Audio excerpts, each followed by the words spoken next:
Hi, my name's Jason, and I used to be just a good old average American kid living in upstate New York. There's me. I played baseball, mastered Mortal Kombat, went to the prom, said the Pledge of Allegiance every day, and loved my country. I even lived the dream of every American youth, college. Sure, it was a state school, but it also happened to be a party town. Great times all around, right? Well, sort of. I still had to work hard as a pizza guy to make it. And of course, there was school. I had to figure out the computer graphics programs I was working with, as well as attend classes I didn't care about. I certainly didn't know much about geopolitics. Then 9/11 happened and everything changed.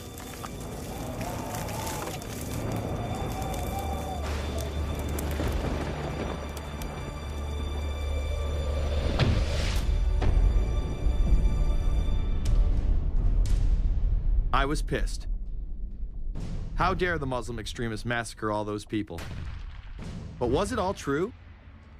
Prior to the invasion of Iraq, something didn't seem right. I then did a startling thing. I actually took a look at what happened that terrible September day. What I found horrified and angered me to such an extent that I took action. We were lied to, and lied to big time. Before I knew it, I went from a normal college student to the political guy at the party to one of the guys that brought you the first internet blockbuster, Loose Change. The film would not only change my life, but countless others as well. So if you've ever seen Loose Change, the documentary about September 11th, conspiracy theorist documentary, it is riveting. Yeah. You watch it, and by the end, not even the end, 10 minutes in, you're like... You got your car packed, your head... You're just like, oh my God, it's all true. So every place, there's questions coming from this documentary. And you don't have to believe everything in the documentary to still have questions come up. And you look back and you remember what you saw and what you were told, and now you have questions. We got the boogeyman out there. Wow. See, for many years it was communism, then it was the war on drugs, now it's the war on terror. All through our life, we've had to have a boogeyman. Loose Change took the truth about 9/11 into the mainstream with over 100 million views and allowed me to travel the country and even take on some of my detractors. The answer is no, they cannot. Jason, I think it's telling that every time you disagree with something, you call the people a liar. I'm not calling anybody a liar, sir. I'm calling you a liar because you are a liar. But if we were lied to about 9/11, then who was really behind it? A lot of people on the web were pointing towards the New World Order, but that was impossible. I mean, the Hulkster couldn't be involved, could he? The NWO is the only way to go, and what you gonna do? So I set out to find out if a New World Order really existed. And if it did, what was it? Who was involved? And what were their goals? The very word secrecy is repugnant in a free and open society. And we are, as a people, inherently and historically opposed to secret societies, to secret oaths, and to secret proceedings. For we are opposed around the world by a monolithic and ruthless conspiracy. It is a system which has conscripted vast human and material resources into the building of a tightly knit, highly efficient machine. Its preparations are concealed, not published. Its mistakes are buried, not headlined. Its dissenters are silenced, not praised. No expenditure is questioned, no rumor is printed, no secret is revealed. Some cringe when they hear the term New World Order, despite all of these prominent people using it.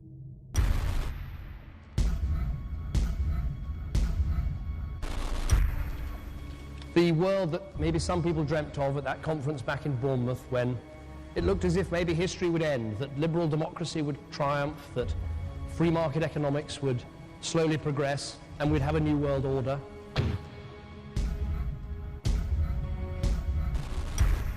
And together they helped to create, were the principal leaders in creating, a new world order and a winning strategy in the Cold War.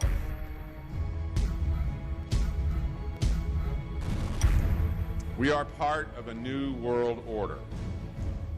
And as the recently departed Admiral William J. Crowe once said, it's long on new and it's short on order.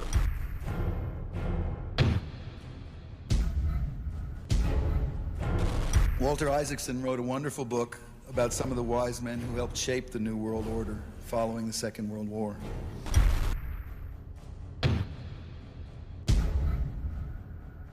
As we devise a way forward in Iraq, I urge the international community to embrace its responsibility for creating that new world order.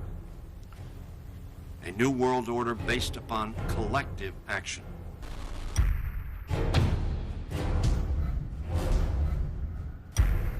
The transatlantic partnership was never just the foundation of our security. It was the foundation of our way of life. It was forged an experience of the most bitter and anguished kind. Out of it came a new Europe, a new world order, a new consensus as to how life should and could be lived.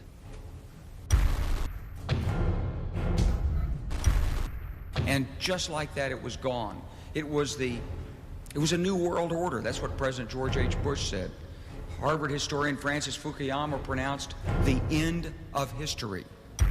In fact, when it is used, that person is often dismissed out of hand because of the perception that it is nothing more than a conspiracy theory. Actually, the idea of global governance and a one world order has been around for centuries, and the term New World Order has been used frequently in recent history. The New World Order means different things to different people, but to those who expect to be in control of it, it means the same thing. It means all the world under their control. They believe that somebody must rule. After all, people are too darn dumb to know how to rule themselves. They figured that that's their role. The first in-depth publication of note was Samuel Zane Batten's work, The New World Order, which was published in 1919. Under the cloak of Christianity, this order speaks of a new world rising and advocates social control over all people and all resources. It promotes a world federation with a world parliament, an international court, and a global police force. Some of its goals are as follows. Community. The danger and loss in crime and degeneracy. The determination to make community life safe, sanitary, wholesome, and moral. Industrial. The disappearance of class distinctions and the solidarity of all interests in the economic process. National. The conception of the nation's welfare as the supreme concern, with the policy that everything shall contribute to this end, and every person must do some useful work. International. The creation of an international mind, with a world consciousness and a world patriotism. The destruction of every arbitrary power that can separately and of its single choice disturb the peace of the world. World government is good, right? It put an end to war. Well, it could put an end to war because you just only have one dictator. I think Adolf Hitler had that in mind. He wanted a world government too, with himself as the master leader. Many have regarded Hitler as the apex of evil, a true heart of darkness. But how many people know that Hitler had his own vision of a new world order? Hitler had been promoted by the establishment. He graced the cover of Time magazine many times and was their Man of the Year twice. His vision was simple: unify Europe and then the world. The only real difference was that his order was racially motivated, instead of being based solely on religion. He even wrote a lesser-known follow-up to Mein Kampf in 1928 that many have dubbed My Order, or New World Order. President Roosevelt would condemn this order prior to World War II. Nazi forces openly seek to establish systems of government based on the regimentation of all human beings by a handful of individual rulers who seize power by force. Yes, these men and their hypnotized followers call this a new order. It is not new, and it is not order. The idea of globalization was so prominent in Nazi ideology that the 1936 Berlin Games would be the first time that the Olympic rings would be displayed prominently and promoted in order to glorify the Third Reich. This symbol represents the 5 major regions of the world: Africa, America, Asia, Europe, and Oceania, interlocking and coming together as one. This one world philosophy still defines the Olympic Games today. Australia, hello and welcome. One world, one dream. Hitler's methods of youth corps, concentration camps, eugenics, and military aggression were so visible to the rest of the world, he eventually failed. However, his vision of a new world order lived on. Author H.G. Wells, the man behind The Time Machine and War of the Worlds, would write about a planned world state in which there must be a common faith and law for mankind. In 1939, he would publish a full book on the matter called The New World Order. Wells again has a similar vision, stating that national individualism has to go and that sovereign states must end. He then goes on to write, in the great struggle to evoke westernized world socialism, contemporary governments may vanish. Perhaps his most chilling prediction is that countless people will hate the New World Order, be rendered unhappy by frustration and their passions and ambitions through its advent, and will die protesting against it. Many of them quite gallant and graceful-looking people. Collectivism is that concept where individuals are considered to be discardable, and that the group is more important, and that the ultimate group, of course, is the state. And so it boils down eventually to the fact that the state is the all-important unit of society, and citizens exist only to serve the state. Other men of prominence would also promote a New World Order during the 1960s, including industrialist and former New York Governor Nelson Rockefeller. These are some of the reasons pressing us to lead vigorously towards the true building of a New World Order. Rockefeller would also become vice president under Gerald Ford. Religious leader Pope Paul VI, delegates to international organizations, public officials, gentlemen of the press, teachers and educators, all of you must realize that you have your part to play in the construction of a new world order. As well as former President Richard Nixon. And the hope that each of us has to build a new world order. However, Nixon was largely a mouthpiece for his most dominant advisor, Secretary of State Henry Kissinger. Kissinger may be the most vocal proponent for a new world order of his era. He has called for it time and time again, in policy papers, meetings, and interviews. Time magazine recognized both Nixon and Kissinger as Men of the Year after announcing their new world order in China. However, they were working on it long before. In these once classified documents, they both discussed the new order with the president of Indonesia. Mainstream media was even critical of Kissinger's vision in the early 70s. In ragged, spasmodic fashion, a new world order is coming into being, but it looks less and less like the world order that Mr. Kissinger had constructed in his own mind. Kissinger's New World Order would fall under the radar for some time. However, it saw a vast revival during the first Bush administration. Here is Brent Scowcroft, former vice chairman of Kissinger Associates and former national security advisor under both Ford and Bush Sr., as he discusses the New World Order. Looking at the subtitle this morning, Are We Ready for the New World Order?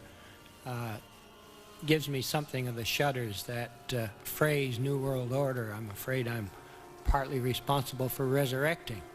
To me, what that symbolized was perhaps a fundamental change in the character of our response to national security issues. Here, Charlie Rose asked Scowcroft, Kissinger, and former National Security Advisor Zbigniew Brzezinski if we are living in a new world order. Where are we as we think about this time in American foreign policy? Are we at a special moment which is being redefined? Or are we creating a new world order? We're at a moment when the international system is in a period of change like we haven't seen for several hundred years. In some parts of the world, the nation state on which the existing international system was based is either giving up its traditional aspects, like in Europe, or as in the Middle East. George H.W. Bush would campaign for a new world order like no other president before him. He would openly discuss it during his State of the Union address.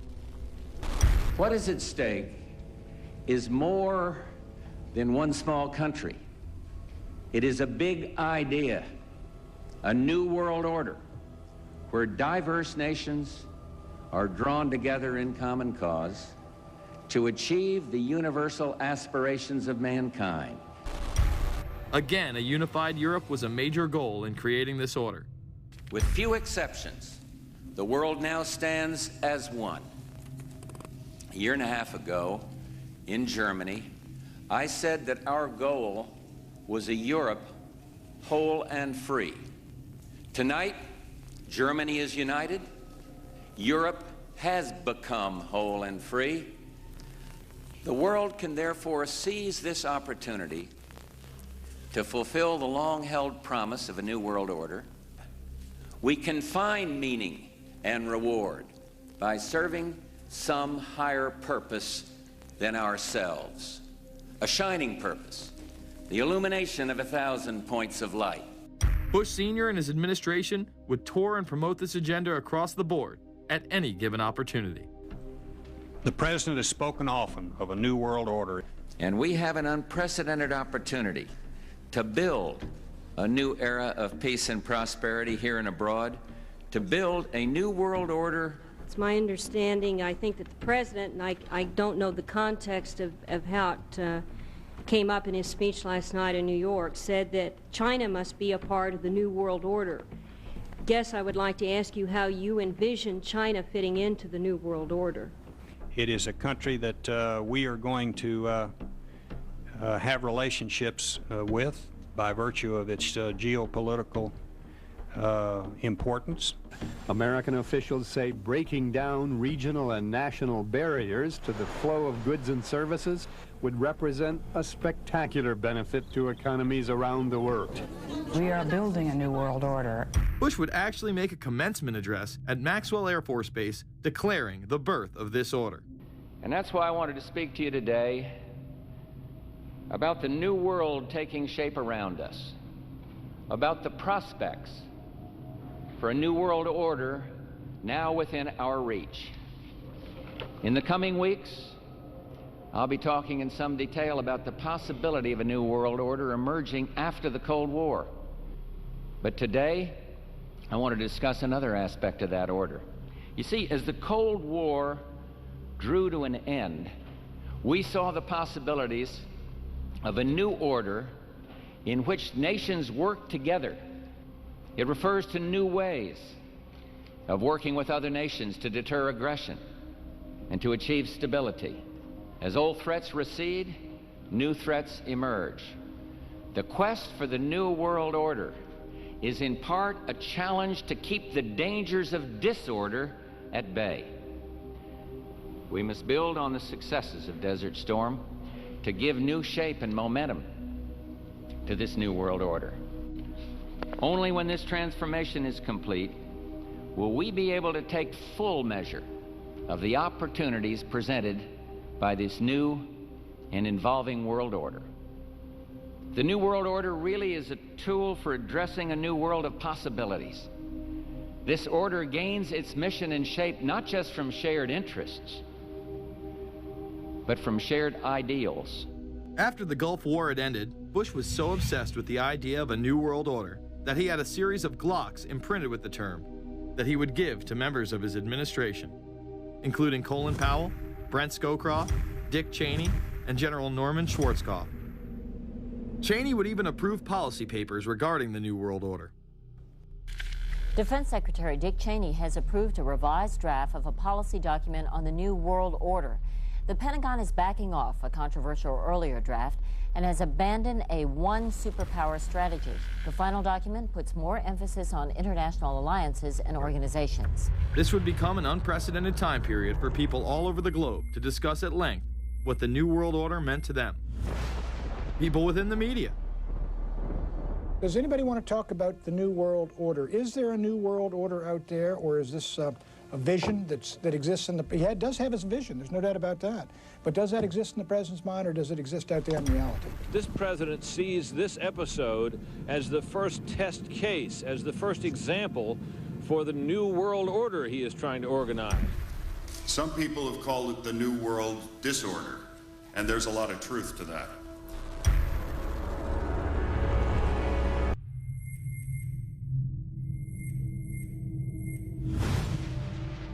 University and institutional chairs. I mean, we're talking a New World Order at Georgetown.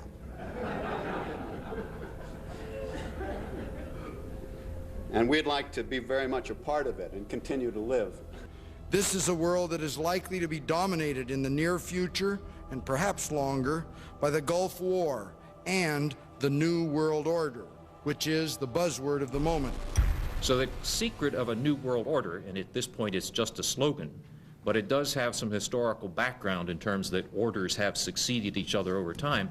The secret of this is to learn how to use coalitions. We are effective in the United Nations. People within government. George Bush has invoked a New World Order without enunciating a new American purpose. The president has still failed to articulate clear goals for our nation's foreign policy in this new age. I find the term New World Order very revolting, and just not only historically but politically today. I think Harding is absolutely right, and the actions of the administration just after enunciation of the New World Order put the lie to the fact there is any real substance behind what they say as New World Order. The first act of the New World Order was A, to make war, and then B, was to sell arms all over again. Is there a New World Order? We know certainly that George Bush has copyrighted the term at this point. In the aftermath of this war, though, is it an empty vessel into which something will be poured? Is it the appropriate term to use? Is it going to be a New World Order, or will disorder be just as significant in this process as we look ahead? Let's start with Madeline. I think that we have, in fact, kind of had this term thrown at us, and many of us have not liked it, partially because of the previous historical connotation, and partially because I think it doesn't really deal with the way the world ought to be or is at the moment. But we are far from seeing a world order, and I'm not sure that it is in best U.S. interest to have a new world order in which we are the policeman. While many began to become critical of this order, the term began to evaporate into the background. We are very, very skeptical of an international order if we are not sure how the rules will be made, because thus far the international order has been made with rules that we had no input into and that affect us, and even when on the few occasions when the rules will seem to favor us, then they get changed. A unipolar world, a world of one superpower, may be quite dangerous for us. The New World Order under the United Nations would mean, among other things, an end to our God-given rights given us and secured by the Constitution. The New World Order, which now has been called by some the New World Disorder, and by some people on the more liberal persuasion, the taking over of the world by the Council on Foreign Relations, the Trilateral Commission, and the UN to put us all in slavery.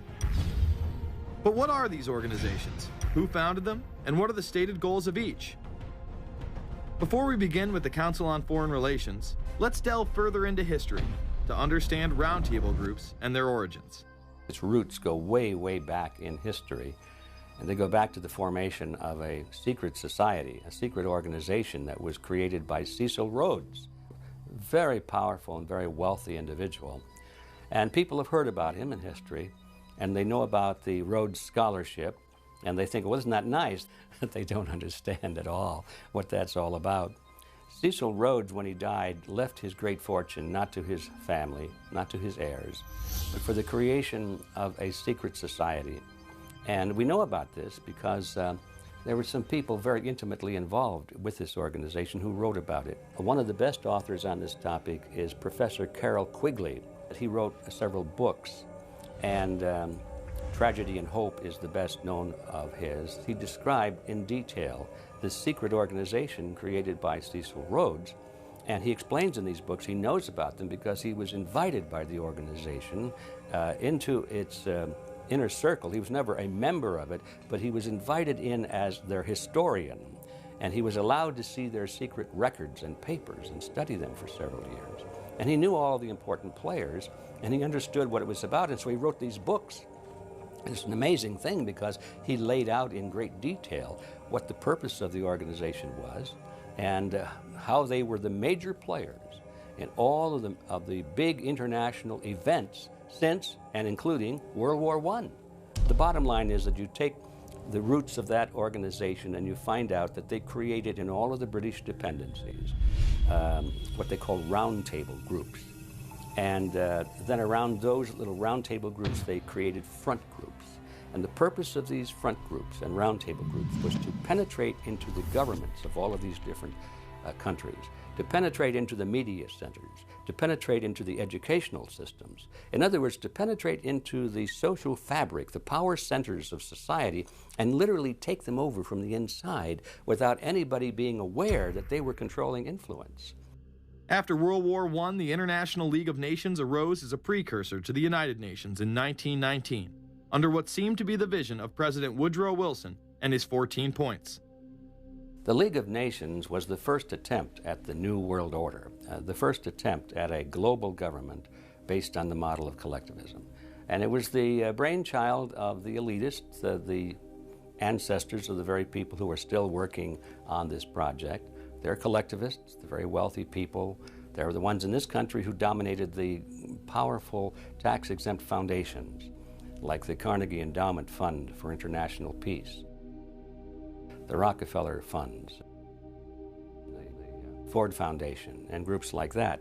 These people were on record, even way back then, that they had to have a new world government, and they dreamed of that being embodied in the League of Nations. And they were solidly behind it.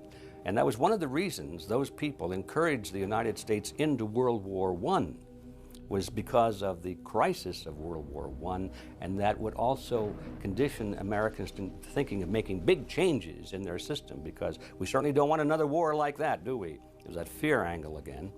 And they thought, well, by being in World War I, then we would be a major participant at the table to carve up the world and create a new world government. And that was to be the League of Nations. Well, what happened to it is that the American people didn't really go for it.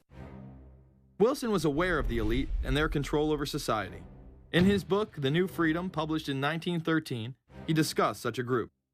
Since I entered politics, I have chiefly had men's views confided to me privately. Some of the biggest men in the United States, in the field of commerce and manufacture, are afraid of something. They know that there is a power somewhere so organized, so subtle, so watchful, so interlocked, so complete, so pervasive, that they better not speak above their breath when they speak in condemnation of it. Ultimately, this insight did not spare him from becoming yet another puppet of the global elite. You're watching Invisible Empire, A New World Order Defined. I'm Alex Jones, the producer of this film. I have produced 5 of the top 10 films in internet history, whether it's Loose Change Final Cut, Endgame, The Obama Deception, or Fall of the Republic. Yes, we've made informative, well-documented films, but the real credit for the success of these documentaries lies with you, the viewers. My friends, Invisible Empire is so important for people that need a crash course in the history of the ruling class and what this establishment is setting up. Please support the filmmakers so we can make future documentaries. Visit Infowars.com. Purchase the high-quality hard case DVD that has over 30 minutes of expanded extras. Make copies of that because it's the best quality available. Give it to everyone you know. Have public showings, whether it's the library, a local theater, or your home. Get it out to everyone you know. Get a PrisonPlanet.tv membership. Download all my films in high quality. Burn them to disk and give them to everyone in your community. If we expose the globalist, there's no way they can carry out their hellish plan. The destiny of this film is in your hands. You've made our previous films incredible successes.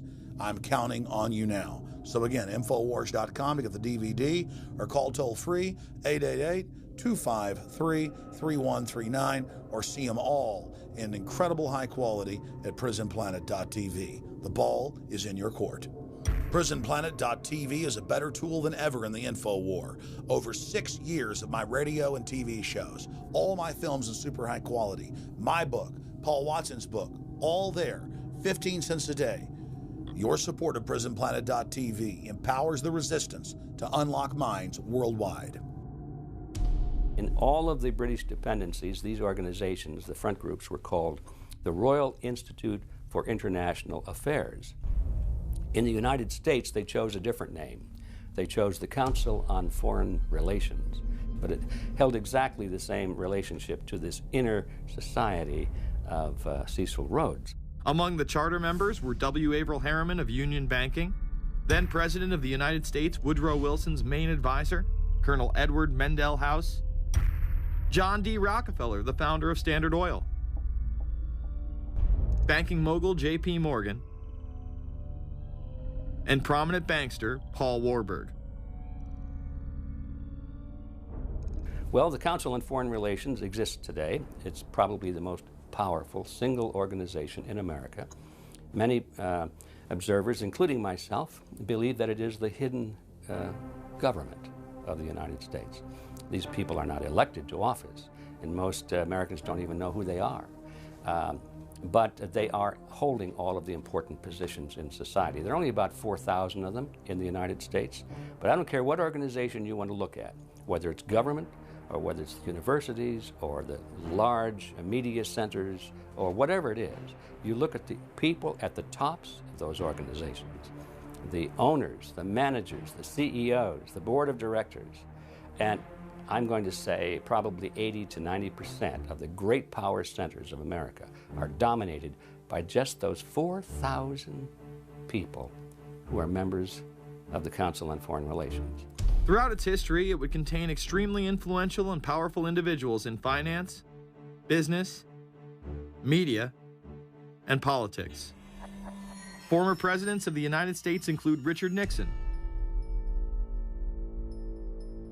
Gerald Ford, Jimmy Carter, and William Jefferson Clinton. Currently, Barack Obama claims not to be a member, but has spoken in front of the Council and has had his writings published in the Council's magazine, Foreign Affairs. It's been reported that you and your wife are in the globalist CFR, which is the Council on Foreign Relations. I'd like to know if that is true. Well, first of all, I'm not... the Council on Foreign Relations, I don't know if I'm a official member. I've spoken there before. It basically is just a forum where a bunch of people talk about foreign policy. And so there's nothing... there's no official membership. I don't have a card or, you know, a special handshake or anything like that. Now, why is that important? It's important because the avowed purpose of the Council on Foreign Relations is to create a new world order, a global government based on the model of collectivism. And that includes the elimination of the United States as a sovereign nation. That's why it's important. The people running this country are determined to destroy it. The Council was heavily criticized during the 1980s for being an organization hell-bent on destroying national sovereignty in favor of a world government. So many of its members hid their association with the organization. Dick Cheney had this to say in response to a question by David Rockefeller, who became the CFR's youngest director in 1949 and was chairman of the board from 1970 to 1985. He remains an honorary chairman to this day. It's good to be back at the Council on Foreign Relations. As Pete mentioned, I've been a member for a long time and was actually a director for some period of time. I never mentioned that when I was campaigning for re-election back home in Wyoming. Now, you are the president of the Council on Foreign Relations, all right? Yes, sir. You guys toy with countries of the world like toys, don't you? You're like the Illuminati, you're the Masons, you control everything, don't you? That's the rap on you guys. What's so interesting now, though, is who's on the chessboard. It's the toys, if you will, are a lot more than states. Notice that Mr. Haas does not deny that the CFR has massive control over the geopolitical arena, and instead tries to focus on the separate entities outside of nation-states. Current Secretary of State Hillary Clinton also reveals the importance of the CFR here. But it's good to have an outpost of the council right here down the street from the State Department. We get a lot of advice from the council, so this will mean I won't have as far to go to be told what we should be doing and how we should think about the future. You have these private groups that are run and created by the elite, by the ultra-rich, wealthy families that have been manipulating global markets from behind the scenes for generations. They create these private groups that then feed information to the government, to senators, to congressmen, their recommendations, their policy papers, what they think should happen. And it's fascinating because if you actually read what it is that they're doing, the recommendations that they make, they're very able to get them put in place. Discussions that are going on in these private groups are really talks that should be going on in Senate committees and in the halls of Congress, but they're happening with these ultra-elite groups that are then pushing their propaganda into the political mainstream, and then it's becoming enacted, it's becoming put into law. Still not convinced the CFR is promoting a new world order? Listen to what Leslie Gelb had to say upon leaving the New York Times to chair the organization as its president in 1993. I loved it. Doing a column is a great job. I'm going to an equally great but different job, and in a way a job that caps everything I've been doing in my life, in government and academia and in journalism. I think that's what the Council on Foreign Relations will allow me to do. Well, you know, for example, you had me and 3 or 4 other folks on this show a few months ago to talk about the New World Order, right? Exactly. Right? Bob I talk about it, you. exactly. Right. I talk about it all the time. New World Order wants a global system where one small central authority of individuals can then dictate a policy that's going to be distributed down to the rest of the world, everywhere, in the smallest little town in the middle of nowhere in some remote country. I now think it's safe to say that the Council is extremely influential on the world stage and openly promote global governance. The Council and the globalists were able to take this agenda to the next level following World War II. The United Nations was born out of the ashes of this conflict. Unlike the League of Nations, the United States not only joined this organization, they championed it. First book I wrote was The Fearful Master, a second look at the United Nations. It was written at a time when it was not popular to be critical of the UN. I mean, the United Nations was viewed by almost everybody as our last best hope for peace. It was a means, we were told, to bring humanity together and put an end to war and live in peace and harmony and promote trade and all of these good things. I wish it were any of those things, but it's not. The original charter for the United Nations was drafted in San Francisco in 1945, and the United States became a permanent member of the Security Council, along with France, the United Kingdom, the Soviet Union, and the Republic of China. The process by which other nations' belief systems could be used to erode and eviscerate our Constitution and Bill of Rights had taken a giant leap forward. The United Nations is one of the most well-known sort of globalization attempts. Its primary goal is to streamline all the governments of the world, to create a global council and to unify all the rules and all the regulations for the world. So it's essentially the precursor and an engine of this new world order. The United Nations is made up of all of the countries of the world, most of which are dictatorships of one kind or another. And you don't take a bunch of dictatorships and put them into a bag and shake it up and come out with a freedom-loving governmental unit. You come out with a global dictatorship. This was the public face of global governance. However, many other organizations have been birthed since. Even more suspect is a private group called the Trilateral Commission. David Rockefeller and Henry Kissinger are among its some 300 influential members. The Trilateral Commission, rich and powerful business and political leaders from Japan, Europe, and North America, the New York-based policy group was formed in 1973 by Chase Manhattan Bank Chairman David Rockefeller.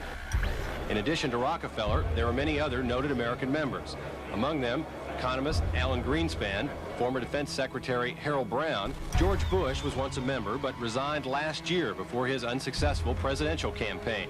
Back then, it wasn't politically wise to be aligned with what his party's right wing considered a shadow world government.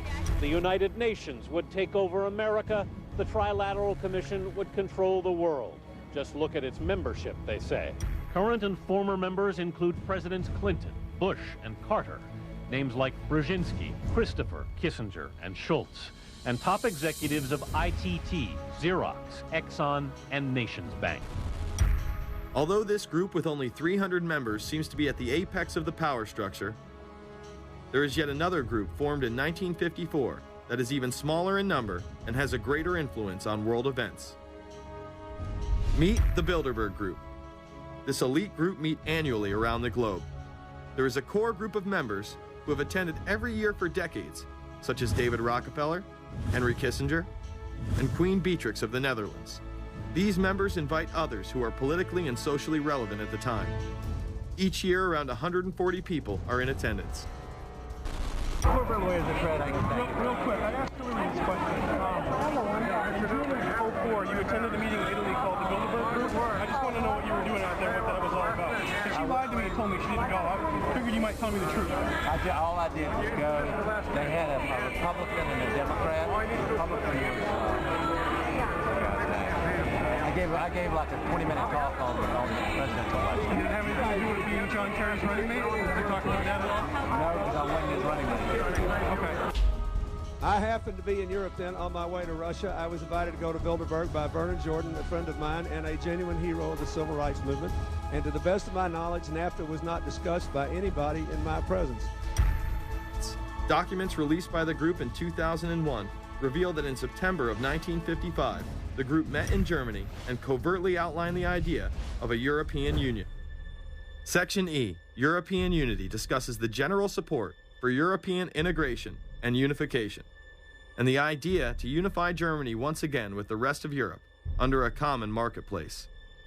Belgian Viscount and current Bilderberg chairman Etienne Davignon told the EU Observer in 2009 that the next Bilderberg meeting could improve understanding on future action in the same way it helped create the euro in the 1990s. This illustrates the patience, vision, and reach of this organization. It was able to promote and establish both the European Union and a European currency over the course of just under 40 years, incrementally. One of the things that the elitists discussed back at the turn of the century when they were talking about how do you convert the United States into a collectivist system was the fact that you can't do it quickly. You have to let people get used to it incrementally, because any major change would be rejected. The 1957 Conference of Rome, where the Common Market Treaty, providing for free trade in all products, was at last signed. 6 nations, France, Germany, Italy, Belgium, Holland, and Luxembourg, agreed to remove all mutual barriers to trade within 12 to 15 years, the embryo of a political union which they proclaimed to be their ultimate objective. In that fashion, it's possible for people to get used to this process and even to think it's a good thing. People will accept the gradual growth of government, the gradual loss of their purchasing power. They'll accept almost anything if it's done gradually, and we have to be very alert to that. 2008 and 2009 attendees include World Bank President Robert Zoellick, Treasury Secretary Timothy Geithner, former head of British Secret Intelligence Richard Dearlove, Donald Graham, CEO of the Washington Post, CNN host and author of The Post-American World, Fareed Zakaria, and many other giants of business, politics, and media. You just came back from meeting with the Bilderberg Group. The Bilderberg Group are, you know, when people who are conspiracy theory people, they send me mail, it's usually about the Bilderberg Group. And I get these books on my front door, which I'm uncomfortable with. But And it's all about the Bilderberg, like they're the modern day Illuminati. Are you a member of the Bilderberg Group? I don't think we're supposed to talk about this. Many have identified them as the kingmakers, the puppet masters that pull the strings behind the scenes. Perhaps there is no better example of this than what occurred during the 2008 conference. Immediately after Obama had been selected as the Democratic presidential nominee, the pressure was on to choose a running mate. We've put together a committee. We are going to be equally deliberative in how we move forward, and we're not going to do it in the press, and we're not going to do it through surrogates. He then tricked the press corps into staying on the plane as it took off from Washington. He was whisked away to an undisclosed location.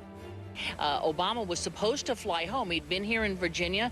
He was supposed to fly home out of Dulles, as you know, outside Washington, D.C. The press corps was waiting for him on the plane, and the pilot announced that they were leaving, and Barack Obama was not on the plane.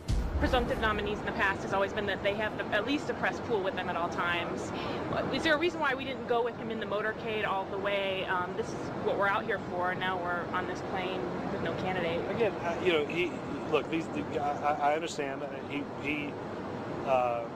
There was a desire to do these meetings, obviously, in private. The press then began to report that Obama and Hillary were meeting secretly in her home. Well, we continue to follow our breaking news. Barack Obama, Hillary Clinton meeting tonight at her house in Washington, D.C. However, it was later revealed that they never actually met at Clinton's home. And we're following this breaking story. Candy Crowley, we understand, has new information. Candy, what have you learned?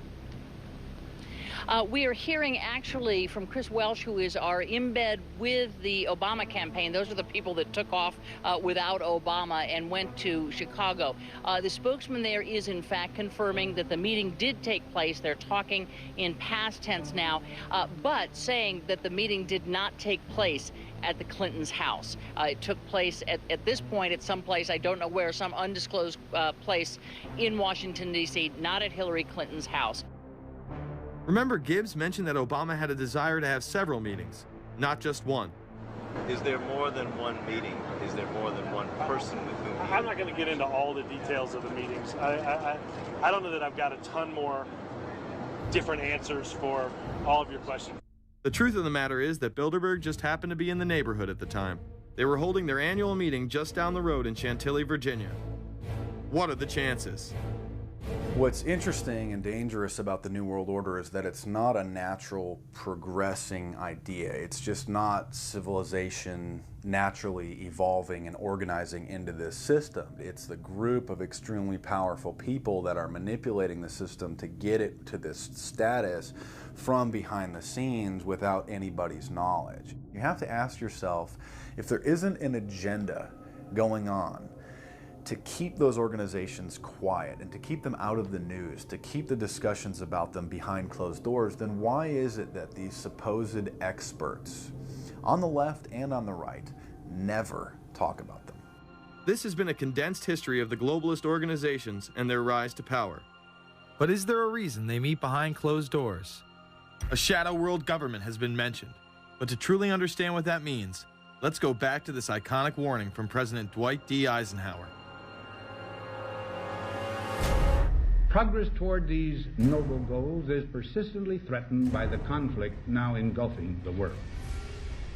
It commands our whole attention, absorbs our very beings. We face a hostile ideology, global in scope, atheistic in character, ruthless in purpose, and insidious in method. Unhappily, the danger it poses promises to be of indefinite duration. The need to maintain balance in and among national programs. Balance between the private and the public economy. Balance between the cost and hoped for advantages. Balance between the clearly necessary and the comfortably desirable. We have been compelled to create a permanent armaments industry of vast proportions. We annually spend on military security alone more than the net income of all United States corporations. The total influence, economic, political, even spiritual, is felt in every city, every state house, every office of the federal government. Yet we must not fail to comprehend its grave implications. Our toil, resources, and livelihood are all involved. So is the very structure of our society. In the councils of government, we must guard against the acquisition of unwarranted influence, whether sought or unsought, by the military-industrial complex. The potential for the disastrous rise of misplaced power exists and will persist. America went into a major mobilization, revived its defense industries, and we saw the civilian economy of America more and more skewed through the 50s. Already in Eisenhower's time, he could see it coming, that you were getting a larger and larger defense military component of the economy, which, unlike the rest of the economy, was very, very centrally organized about lobbying for more and more new weapons. It was the political skills of this military-industrial complex, which I think Eisenhower was really warning us about, and rightly. There is a military-industrial complex. Today, we see a situation where the civilian economy is really in tatters, and most of our civilian production has gone overseas to third world countries. What do we export? Our biggest export practically is garbage, but apart from garbage, we export military equipment. We have a special act which subsidizes, makes it possible for countries abroad to buy our armaments because it's too expensive to produce them for one country only. So we have become a very efficient military-industrial complex, but the civilian economy is only a ghost of what it used to be, and this has terrible consequences for democracy because it means that the power of this lobby is now sort of dominating what goes on in Washington. Through multinational corporations, global intelligence networks, out-of-control banksters, all under the veil of national security and black operations, the global elite have consolidated power on a massive scale over the last several decades. You see, global corporations not only fund and develop large technological and military projects here and abroad, they also own the consumer industry and production, as well as all of the important media. By owning the vast majority of what we hear and see on a daily basis, we have been manipulated on a mass scale as to regards to what we believe and desire, both socially and politically. Edward Bernays, the nephew of world-famous psychoanalyst Sigmund Freud, would study group dynamics and become the father of public relations. He authored the book Propaganda in 1928. In it, he described how to intelligently and consciously manipulate the habits and opinions of the masses within a democratic society. He went on to state that those who harness this unseen mechanism of society constitute an invisible government and are the true ruling power. It is they who pull the wires which control the public mind, who harness old social forces and contrive new ways to bind and guide the world.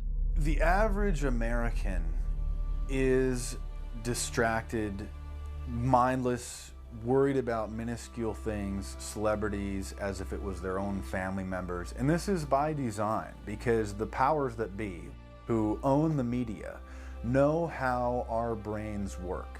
They know scientifically how the human mind functions. They know about sociology, and they are using the media, and have used the media for decades now, to entertain people with issues that don't really matter.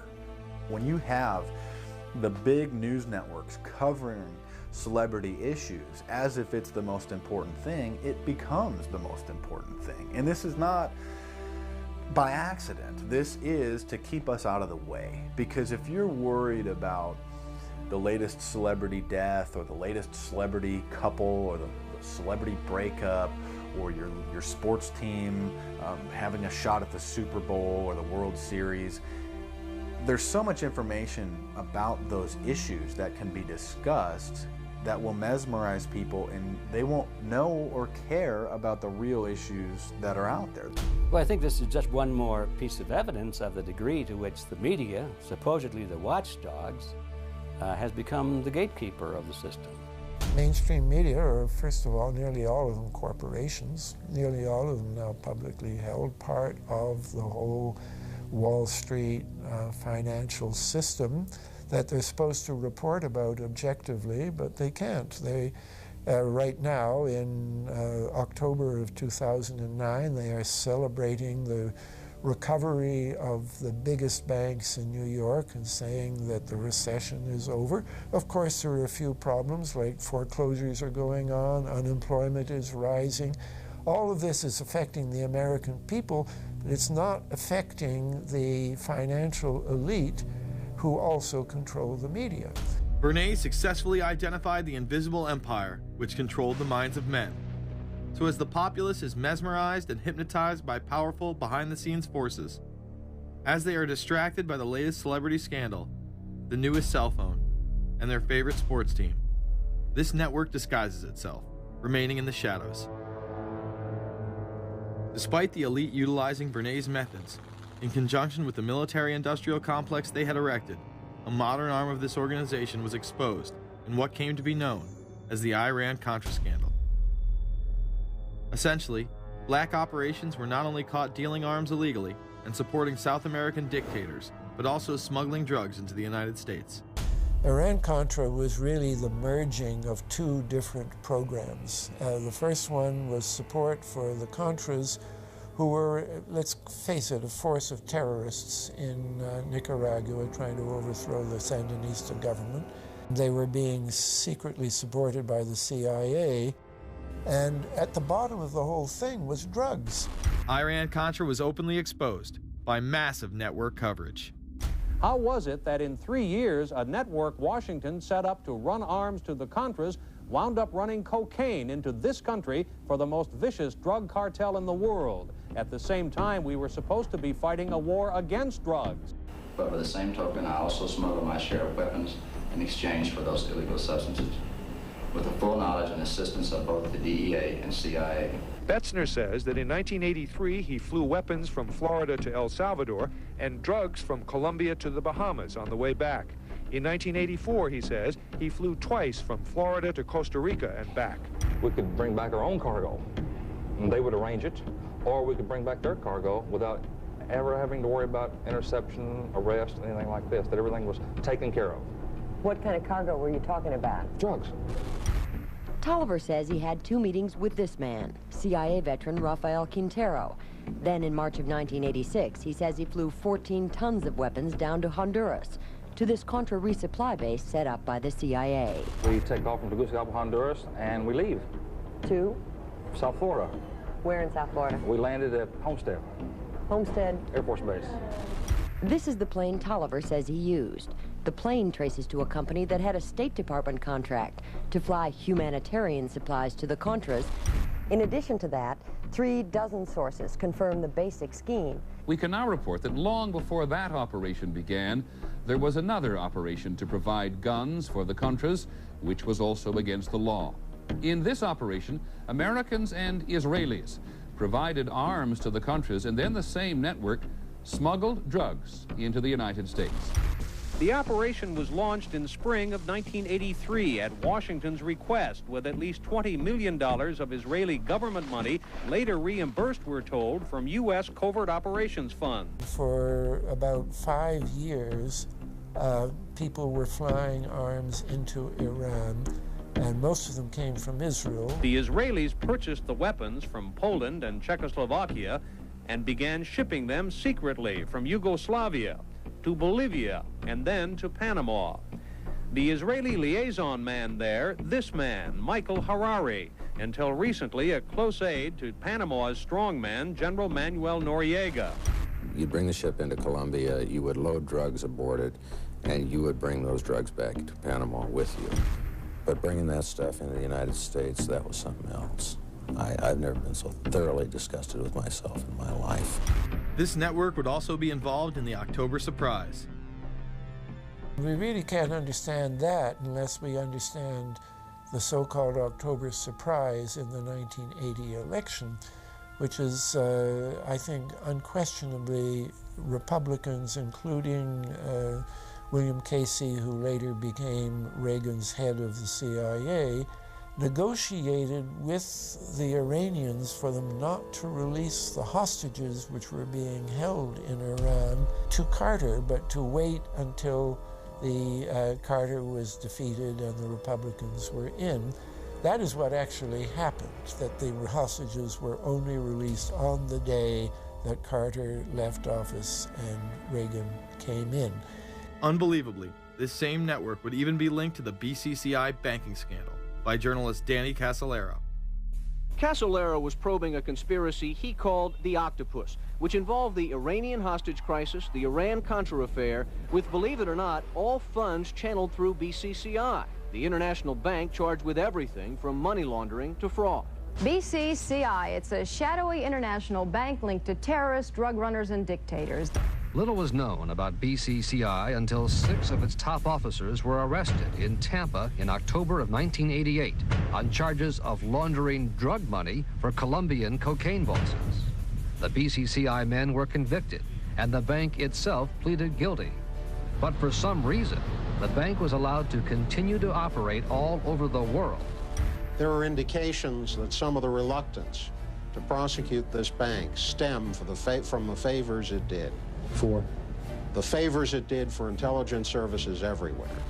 Too many secrets of too many countries, too many prominent people, too many hands-on, and that makes it desirable that this entire affair be forgotten. It began to become clear that the global traffic of drugs were funding violent dictators, rigging elections, supporting the arms trade, and enforcing the assassination of anyone who got in the way.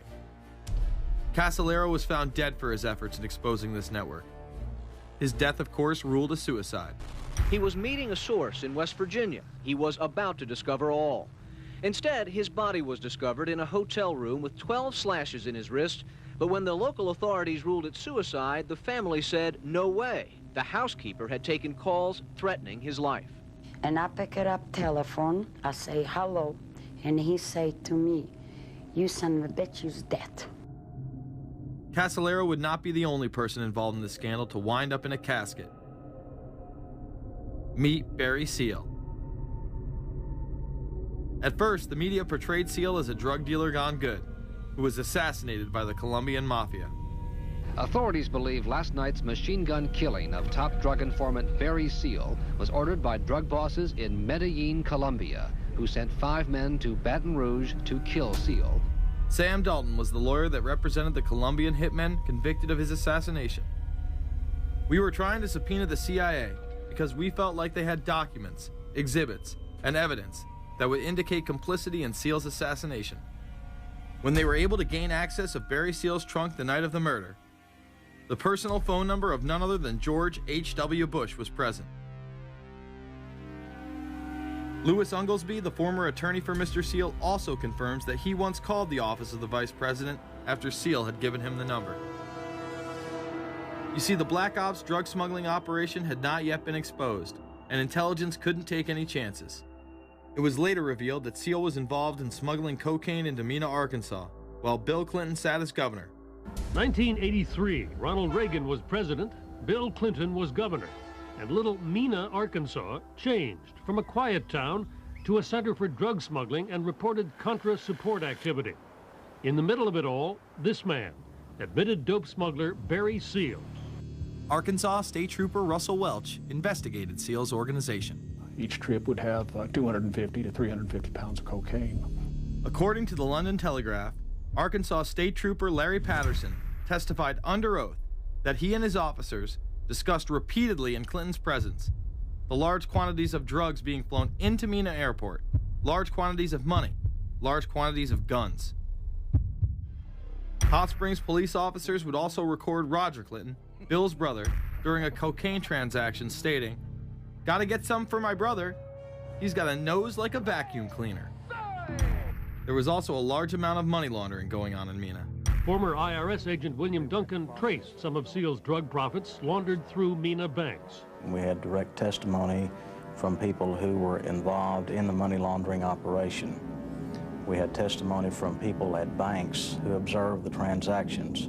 What happened when you tried to make this case before a grand jury? I was never asked to present the evidence to a grand jury, ever. This very same network used BCCI to fund the Afghani rebels. The deputy director of the CIA, Richard Kerr, said late today that the CIA did use the Bank of Credit and Commerce International, BCCI, to support CIA activities overseas. Most people still believe that the Soviets had maliciously invaded Afghanistan in order to spread their communist agenda. The Al-Qaeda was essentially a kind of a byproduct of Brzezinski's campaign to embarrass the Soviet Union in Afghanistan. They weren't in Afghanistan at that time. Brzezinski boasted later that he was responsible for drawing them into Afghanistan. And he did this extraordinary interview with Le Nouvel Observateur in France, and they said, but aren't you worried that you've created this whole new force of Al-Qaeda? And he said, oh, what's more important, a few crazed Islamists or the fall of the Berlin Wall? And they said, but you know, is there no danger? Aren't they dangerous? And he said, nonsense. He said all this in 1998. So I knew Brzezinski at McGill University. We were students together and took very small classes together.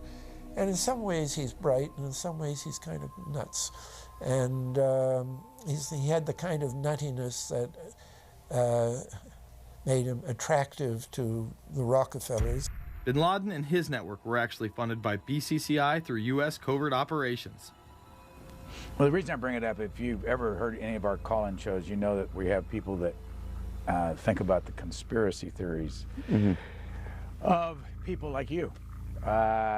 You would be a poster child for these people because you have served on the board of the Council on Foreign Relations.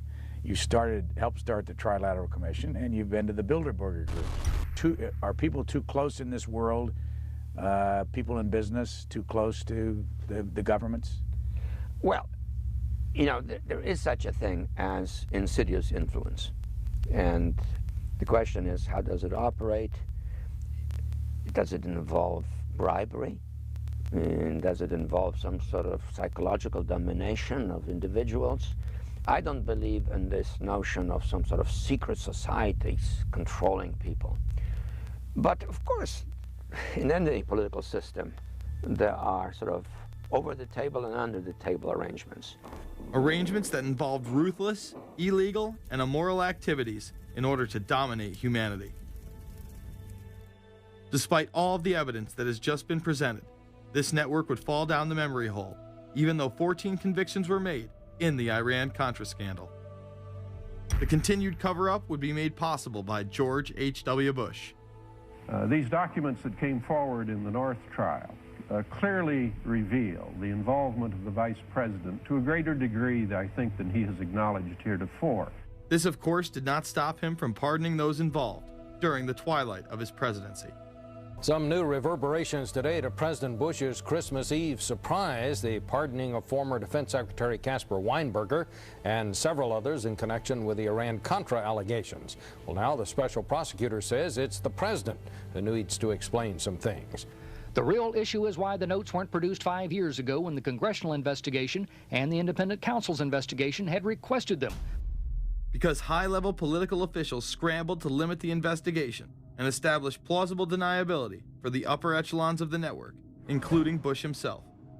So who is this guy, and how did he come to power? To understand that, we must first take a look at his father, Prescott. Prescott was born into privilege and became extremely influential in business, intelligence, and politics. He helped establish the CIA out of the Army's Office of Strategic Services with the Dulles brothers, and served as a senator in the state of Connecticut. However, during his time serving as one of the directors of Union Banking Corporation, he was doing business with Nazis. The Bushes have been sort of at the heart of the military-industrial complex since its very beginning, and that Prescott was involved in a firm that actually fronted for Nazi firms in America. In fact, Union Banking and its subsidiaries were seized by the United States government in October of 1942 under the Trading with the Enemy Act. After the war, the assets were returned, a few fines were paid, and it was swept under the rug of forgotten history. These Nazi ties should not be all that shocking, seeing as it has been declassified that the Office of Strategic Services recruited Nazis into its ranks through Project Paperclip in August of 1945. George Bush seemed to follow in his father's footsteps, using Prescott's business connections to move to Texas and get into the oil industry. He would first attain political office as a Texas congressman in 1966, but then lose his bid as a Texas senator in 1970. It was at this time that Nixon appointed Bush as an ambassador to the United Nations. According to official accounts, Bush then began work with the CIA as its director in 1976. Evidence suggests that Mr. Bush and the CIA actually had a much longer-standing relationship. There are indications that he had relations to the CIA before. There's a very strange memo, and the name's George Bush. And when this was published, there was a lot of fuzzing of the issues, but given George H.W. Bush's strong connections with the Cuban community, I think there is a good chance that it was the George Bush we know, so that he did have a CIA connection. Bush left the CIA just under a year after his appointment. He is credited with restoring the agency's morale, as its image was being shattered by the Church Committee's revelations of the CIA's unauthorized activities involving assassinations and corruption. In reality, Bush was responsible for denying the Church Committee many of the documents it requested and making it impossible for them to do a thorough investigation. After his time as CIA director, he devoted himself to becoming the next president of the United States. Many people within his own party did not like his globalist ties. Along the campaign trail, Bush continually had to explain his association with the group. You know J.R. Ewing in the show Dallas? J.R. is a member of the Trilateral Commission, I think. It's got to be because it's so bad. Let me tell you something. I used to be a member of it. I resigned, as I did from every business thing I was in, to concentrate on one thing, running for President of the United States. Ronald Reagan initially had no interest in having Bush as his running mate. Even then presidential candidate Ronald Reagan had questions. I would suggest that maybe Mr. Bush would clear the air if he'd tell us why he resigned. Reagan's backers then forced him to choose their intelligence frontman, George H.W. Bush, as his vice president. But in spite of last year's campaign rhetoric, all seems to be back to normal between George Bush and his old colleagues. And President Reagan, who is relying on many of these powerful business leaders to make his economic package work, will host commission representatives at the White House Monday. After Reagan's election, there was an attempt on his life, just 69 days into office. Astoundingly, Bush would again be connected. So just who is John Hinckley, Jr.? When he left this neighborhood 8 years ago, he was, by all accounts, well-liked and seemingly normal. This donut shop near the motel was visited by Hinckley, who reportedly waited for a phone call here each day, even though he had a phone in his motel room. The nature of the calls is not known. A touch of irony. The young man walking with the elder Hinckley is 30-year-old Scott Hinckley, John Jr.'s brother. He and Vice President Bush's son, Neil, are friends. They had planned to have dinner together in Denver tonight. The plans have been canceled. We were told Hinckley was a madman acting alone. If that was the case, why was he making phone calls from a payphone down the road instead of his hotel room? Why was the would-be assassin's brother a family friend of the man who stood to gain the presidency? While Reagan led the nation in the public eye, Bush exploited his power through the largely unknown Continuity of Government Directive. In the United States federal government, there is a super-secret agency which controls this shadow government. The National Program Office allowed Bush and his network to attain executive emergency powers. Ronald Reagan authorized the National Program Office when he signed a top-secret directive in 1982. Oliver North was one of the key officers responsible for the program's startup. Under the NPO's direction, 4 agencies were charged with execution of the Doomsday Plan: the CIA, the Departments of State and Defense, and the Federal Emergency Management Agency. An effort was being made to consolidate continuity of government programs across several major departments of the government under one office. After 8 years of secret wars, covertly sponsored revolution and assassination had advanced globalist interests and allowed Bush to achieve his lifelong dream by becoming the 43rd president of the United States. The fall of the Soviet Union left the United States as the sole superpower in the world. The Wolfowitz Doctrine stated, "We must maintain the mechanism for deterring potential competitors from even aspiring to a larger regional or global role." The New World Order was on display with the first Gulf War and the creation of a European Union. After losing to his crony Bill Clinton, he faded into the background as the agenda for a New World Order marched forward. After 1989, President Bush said, and it's a phrase that I often use myself, that we needed a New World Order. We have just exposed many of the globalist operations, including drug dealing, funding terror, dealing arms, and taking over the United States government by stealth. Whenever these agendas were threatened, those who opposed them ended up dead.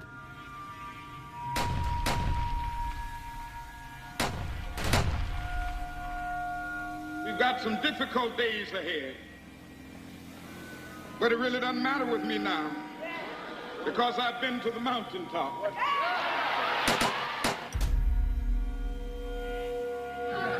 My thanks to all of you, and now it's on to Chicago, and let's win there. Thank you very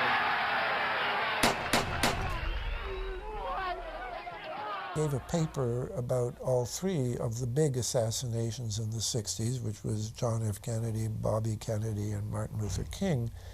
And there are certain common denominators. I call these events deep events. We've become accustomed to the idea that every now and then something is going to happen, and we just know from the beginning we're not going to get to the bottom of it. And the more they happen, the more reconciled we've become to this state of affairs. In 1978, the House Select Committee on Assassinations could not ignore there was a conspiracy in regards to the assassination of John F. Kennedy and Martin Luther King Jr. Good evening. A congressional committee has concluded that President John Kennedy and civil rights leader Martin Luther King Jr., both of them, were probably killed as the result of conspiracies. The House Assassinations Committee wound up its 2-year study by recommending that the Justice Department look into both cases.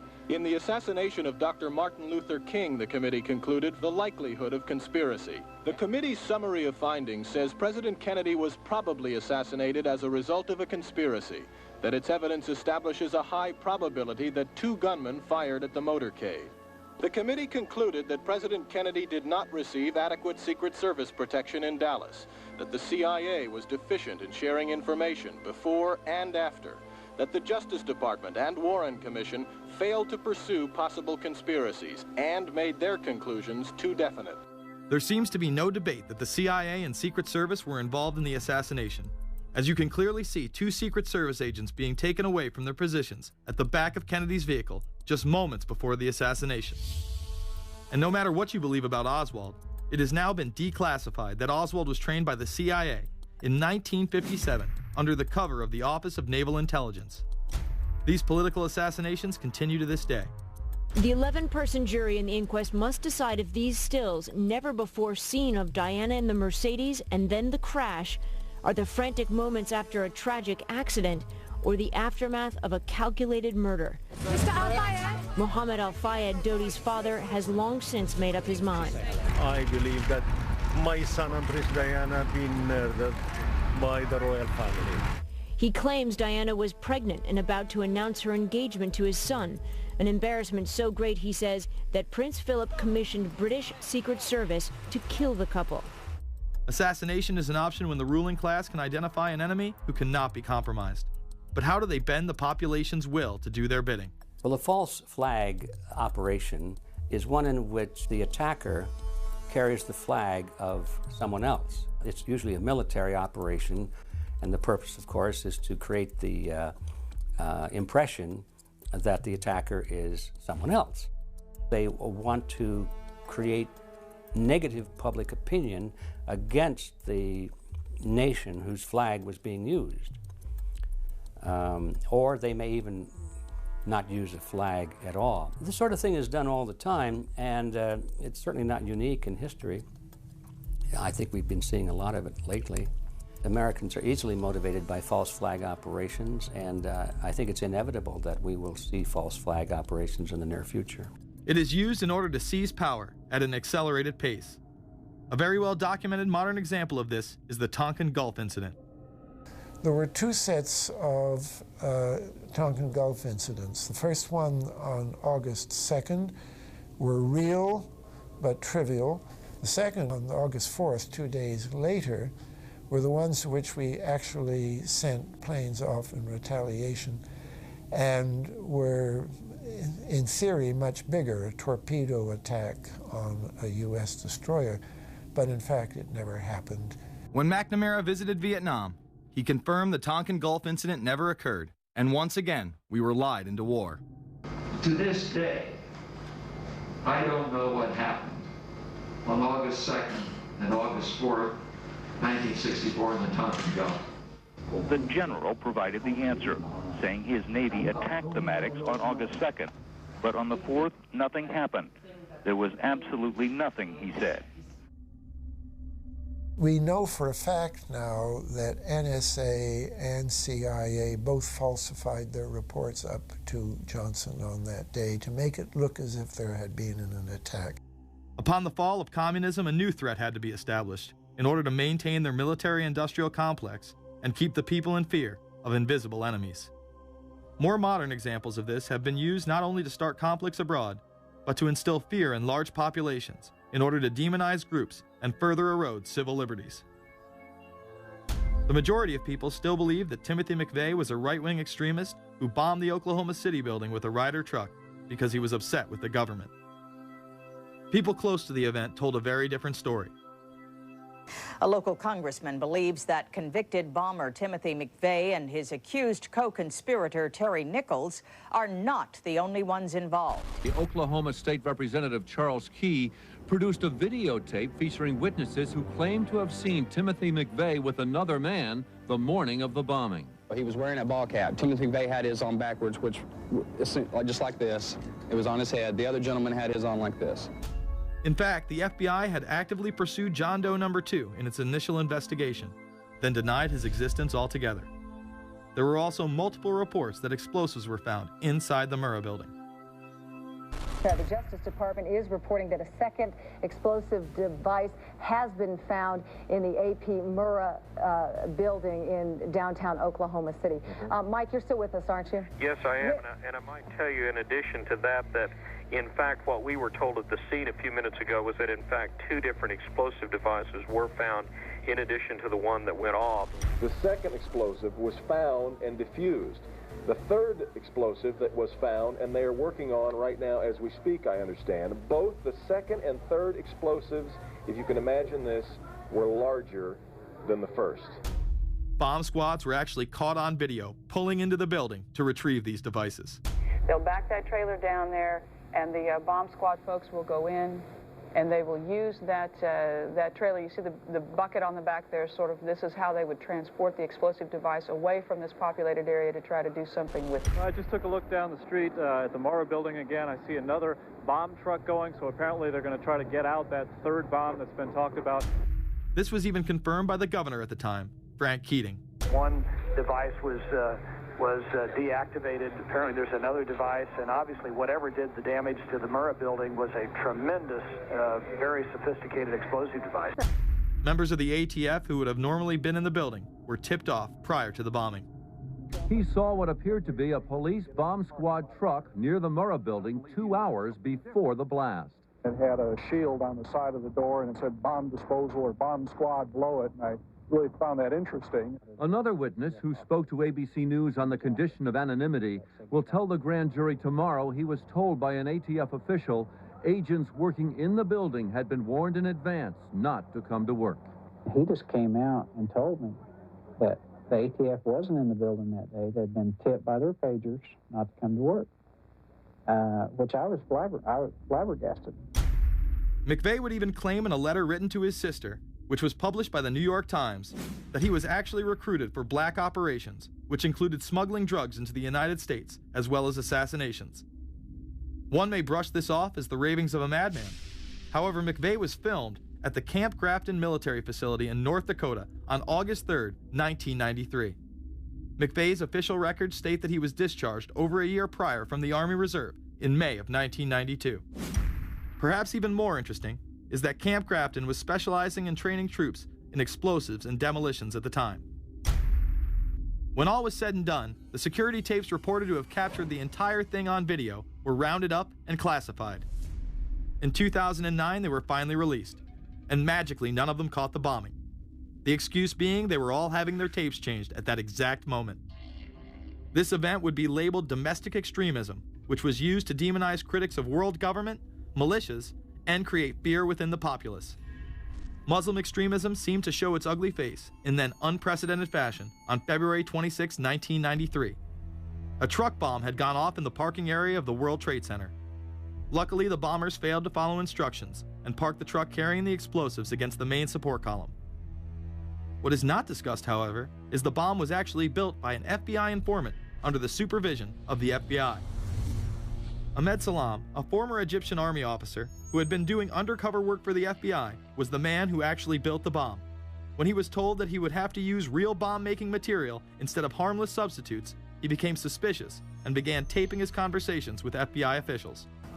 Last winter, the FBI was praised for its speed in cracking the case of the World Trade Center bombing and bringing 4 suspects to trial. Now, there is some evidence that the FBI may have known of the plot in advance through an informant and might even have stopped the bombing that killed 6 people. Notice the media emphasizes that they might have been able to stop it. They then gloss over the fact that the bomb was built by their agent under FBI supervision in conjunction with the district attorney. FBI agents might have been able to prevent last February's deadly explosion at New York's World Trade Center. They discussed secretly substituting harmless powder for the explosives, but they didn't, according to the FBI's own informant, Imad Salem. Unbeknownst to the FBI at the time, Salem recorded many of his conversations with his handlers. The actual recording where Salam discusses this with his FBI handler, John Antisev, was released years after the trial. You got paid regularly for good information. I mean, the expenses were a little bit out of the ordinary, and it was really questioned. Don't tell Nancy I told you this. Well, I have to tell her, of course. Well, then if you have to, you have to. Yeah, because, I mean, the lady was being honest, and I was being honest, and everything was submitted with a receipt. Yeah. And now it's questionable. It's not questionable. It's like a little out of ordinary. Okay. You know. All right. I don't think it was. If that's what you think, guys, fine. But I don't think that, because we was start already building the bomb, which is went off in the World Trade Center. It was built by supervision from the Bureau and the GA, and we was all informed about it, and we know that the bomb start to be built. By who? By your confidential informant. What a wonderful, great case. Following the convictions of the Muslims who were too inept to make their own bomb and park the vehicle in the proper area, Salam was pulled into the FBI's Witness Protection Program, where he has never been heard from again. Prior to the largest and most devastating terrorist attack on U.S. soil, the United States was poised as the first truly global superpower. Brzezinski would muse in 1997 that geostrategic success would represent a fitting legacy of America's role as the first, only, and last truly global superpower, and that the only way to mobilize Americans was a truly massive and widely perceived direct external threat. In September of 2000, a neoconservative think tank called the Project for a New American Century echoed Brzezinski's statements, saying the United States is the world's only superpower, combining preeminent military power, global technological leadership, and the world's largest economy. An engine for New World Order ideals, members of PNAC included Dick Cheney, Donald Rumsfeld, Jeb Bush, Scooter Libby, William Kristol, and Paul Wolfowitz. Describing the difficulty in projecting force, they write the process of transformation is likely to be a long one, absent some catastrophic and catalyzing event, like a new Pearl Harbor. This takes us full circle to the September 11th attacks of 2001.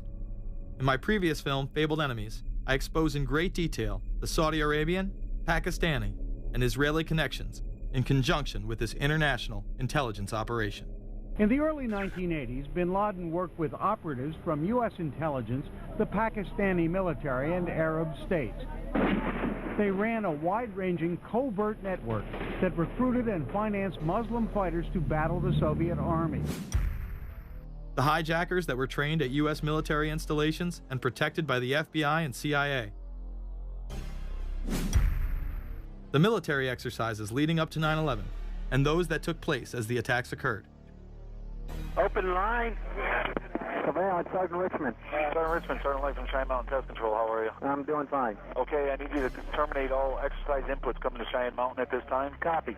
And stay on loop until I verify that the connectivity is disconnected on the exercise side only. Okay, no, do not do any more inputs on the exercise side and stand by. I got Cheyenne Mountain on the line. Terminating all exercise inputs. So, over, if you didn't know that exercise. Oh, yeah. The Black Ops program, Able Danger, and the shadow government involvement. This morning we learned that the Vice President wasn't the only one sent to an undisclosed location on September 11th, that an entire backup government was and is still there and may be there for as long as anyone now at least can imagine. As well as much, much more. The government has lied about 9/11 repeatedly and used it to dominate the Middle East, while creating an evolving police state here, encroaching on civil liberties at home. And of course, building a new world order. There is a chance for the President of the United States to use this disaster to carry out what his father, a phrase his father used, I think, only once, and hasn't been used since, and that is a new world order. We know now that September 11th of 2001 was the beginning of what we might call a new world order. The New World Order that this president's father talked about with such great enthusiasm seems to be high on the agenda of this administration. Under the second Bush administration, massive amounts of civil liberties were openly and brazenly taken away following 9/11. The passage of the Patriot Acts, the Military Commissions Act, and other horrifying anti-constitutional legislation was enabled by the incredible amount of fear generated by the media, all in the name of keeping us safe here at home. The war itself would create huge profits for the military-industrial complex, and the globalists would seize even more power and control over Middle Eastern resources in what they planned to become a Eurasian Union under their control. Although the establishment claimed to be fighting for our freedom abroad, they were destroying our sovereignty by stealth. Expanding on NAFTA, they were able to consolidate power on the domestic front by deindustrializing the United States through CAFTA, the Central American Free Trade Agreement, as well as the SPP, the Securities and Prosperity Partnership.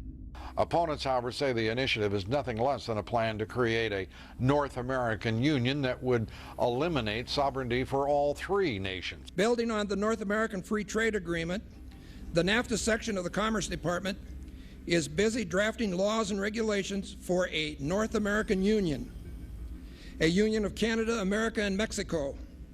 The President has attended secret meetings and signed at least 2 agreements under the Security and Prosperity Partnership Program. The stated goal established by Presidents Bush, Fox, and Prime Minister Paul Martin is integration by 2010. It's a plan from the business elites, the political elites, that will cost more American jobs, cost American sovereignty, but it would fulfill the President's father's vision. Now, former United States Trade Ambassador Robert Zoellick is talking about it again with renewed vigor. This time, a new world order with business at the helm of trade and economic policy. It's an agenda that goes hand in hand with the United States, Mexico, and Canada working quietly and behind the scenes to promote a common market with common deregulation for the benefit of multinational corporations. It's remarkable to me, the arrogance, the idea of just simply throwing away the nation's sovereignty, but they're trying to do so in so many ways. People better understand that they mean exactly what they're saying. It's a new world order they're trying to create. Dobbs, the only mainstream anchor to expose the New World Order, resigned shortly after bullets were fired into his home. The elite do not plan on waiting around for these unions to be formed before implementing the next step in global government. Through the vast global economic crisis of the last few years, they have been able to devalue the dollar and undermine it as the world's reserve currency. They have allowed the Federal Reserve and IMF to consolidate power by taking control of the Securities and Exchange Commission, as well as issuing a global currency instead of the dollar, disguised as a special drawing rights unit. This aspect of the New World Order was announced at the G20 in April of 2009. There is a big thing that's going to happen in London at this G20, and then they're hiding it, they're camouflaging it, they're not talking about it. Coordination of international regulation. What they are going to do is to put our Fed and our SEC under the control, in effect, of the IMF. New World Order, that's what they're planning in there, is to undermine the U.S. currency, and it's just really sad. What it really is putting the American economy under international regulation. Yeah. And those people who have been yelling, oh, the UN's going to take over global conspiracy government. Theorists. They've been crazy, but now they're right. There's 20 or whatever people in the G20, say there's 20 ministers, thousands of us, and we can't get our voices heard. When Geithner said he would be open to the idea of a global currency last Exactly, week, yeah. Those conspiracy people had said and suggested that for years. Right. You're not wrong. Cash is becoming weeded out. Cash will most likely be eliminated or extremely difficult to use in many situations, so that you'll have to use the global currency or the electronic currency. Even though a physical global currency is yet to exist, groups such as BRIC are openly promoting a new reserve currency, which is a conglomerate of Brazil, Russia, Indonesia, and China. Get everyone in the whole world using one currency, which some people think that's a good idea. Russian President Dmitry Medvedev recently showed off a sample coin of the new world currency at the G8 in July of 2009. We have also agreed today additional resources of $1 trillion that are available to the world economy through the International Monetary Fund and other institutions. This includes 250 billion from special drawing rights, the reserve currency of the IMF, drawing rights that will be issued to countries who are part of the International Monetary Fund. I think a new world order is emerging, and with it the foundations of a new and progressive era of international cooperation. The head of the European Union is also calling for global government. 2009 is also the first year of global governance, with the establishment of the G20 in the middle of the financial crisis. Gordon Brown has called for a world constitution. We now need nothing short of a world constitution for the global financial system. Both Gordon Brown and Barack Obama had been groomed to be the next Anglo-American spokesman for this new world order after Bush and Blair stepped down. Here is Gordon Brown in front of the CBI prior to him being chosen to become Prime Minister. And it's only now that we can begin to understand that the world order that globalization brings and what it's going to look like. But what does the new world order mean for countries like ours who are looking to succeed? And the question for us is how we meet and master all these challenges to ensure that Britain enhances its competitiveness in the process and realizes what I believe is our destiny of success in this new world order. A new world is emerging. It is a new world order with significantly different and radically new challenges for the future. President Barack Obama has also espoused similar views on globalism. Here he is in Berlin, Germany, in July of 2008, in what media have dubbed his New World Order speech. Well, there have been extraordinary scenes in Berlin tonight as thousands of people gathered to hear Barack Obama deliver key foreign policy speech on his current European tour. The Democratic presidential hopeful laid out his vision for America's place in a new world order. In this new world, such dangerous currents have swept along faster than our efforts to contain them. And that is why we cannot afford to be divided. No one nation, no matter how large or powerful, can defeat such challenges alone. But the burdens of global citizenship continue to bind us together. In this new century, Americans and Europeans alike will be required to do more, not less. Partnership and cooperation among nations is not a choice. It is the only way, the one way, to protect our common security and advance our common humanity. That is why America cannot turn inward. That is why Europe cannot turn inward. America has no better partner than Europe. Now Now is the time to build new bridges across the globe as strong as the one that binds us across the Atlantic.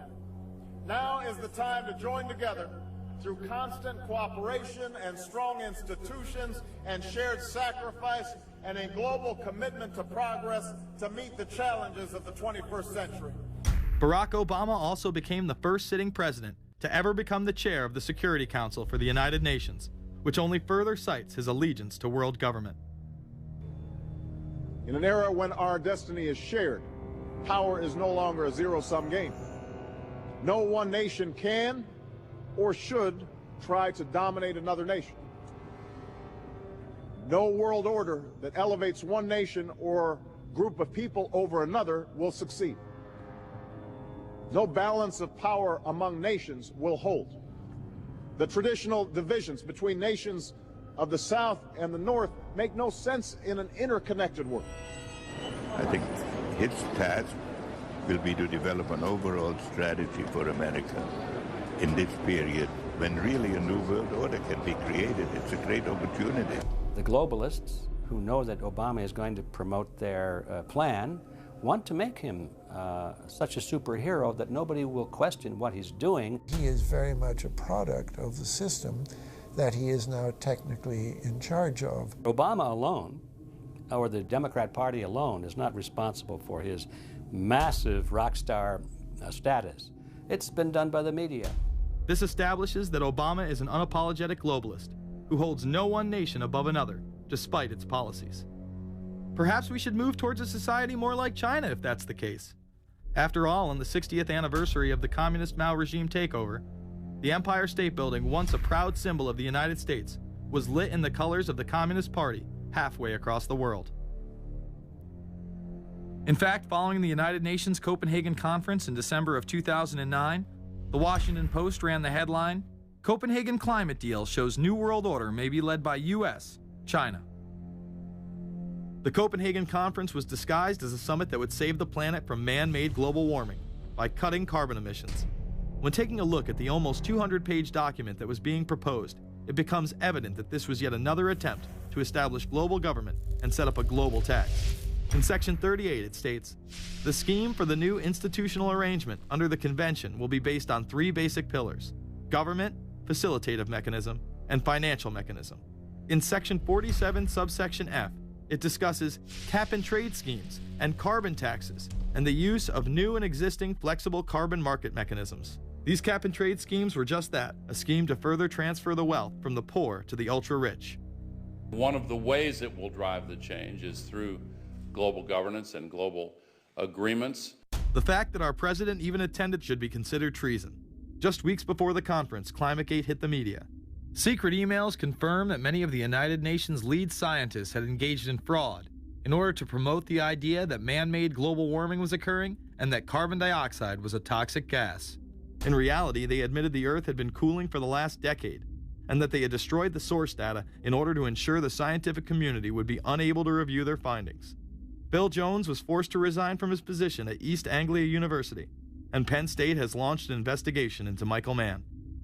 Because of the scandal, many countries refused to sign the agreement, and instead only 25 heads of state, including rock star president and savior Barack Obama, signed a much shorter and broader accord.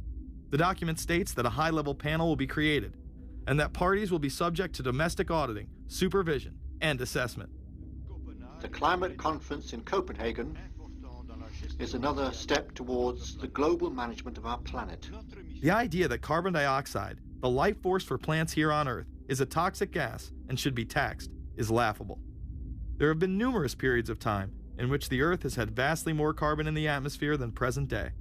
In areas where there have been volcanic eruptions which emit large amounts of CO2, plants have benefited, and there is no negative impact on the surrounding environment, as well as indigenous people from the excess carbon dioxide.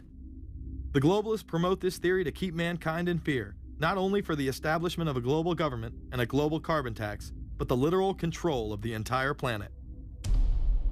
An even darker side to the scam of man-made global warming exists. In reality, it's about population control. Ted Turner reveals himself here in this interview with Charlie Rose. We've got to stabilize the population. When I was born, there were what's wrong with the population? I mean, were too many people. That's why we have global warming. We have global warming because too many people are using too much stuff. We've got to stabilize population on a voluntary basis. Everybody in the world's got to pledge to themselves that 1 or 2 children is it. Not doing it will be catastrophic. We'll have 8 degrees, we'll be 8 degrees hotter in 30 or 40 years, and basically none of the crops will grow. Most of the people will have died, and the rest of us will be cannibals. Civilization will have broken down. What the few people who are left will be living in a failed state like Somalia or Sudan, and living conditions will be intolerable. The droughts will be so bad there'll be no more corn growing. Not doing it is suicide. Unbelievably, when Turner met with other globalists, David Rockefeller, Warren Buffett, Bill Gates, Michael Bloomberg, and even Oprah Winfrey to discuss population control, they were portrayed as superheroes. Behind closed doors on this New York campus, a secret gathering of some of the world's most powerful people. Gates, Buffett, Bloomberg, Winfrey. It was like, well, it was like the Super Friends. In the great hall of the Justice League, there are assembled the world's 4 greatest heroes. Together with others at the meeting, including George Soros, Ted Turner, David Rockefeller, they're worth more than $125 billion. The new Superman and Wonder Woman, the super rich friends, not fighting bad guys, but fighting for good nonetheless. Would a superhero call for a one-child policy? Would a superhero call for population control? In a recent interview, he claims that 2 billion people would be ideal. That means 4 billion plus must die to accommodate a man who owns more acreage than anyone else on the planet. Let's not forget that Ted Turner is the president of the United Nations Foundation. There are countless examples of how we are being indoctrinated to accept these kind of conditions and believe that man and his activities are the problem.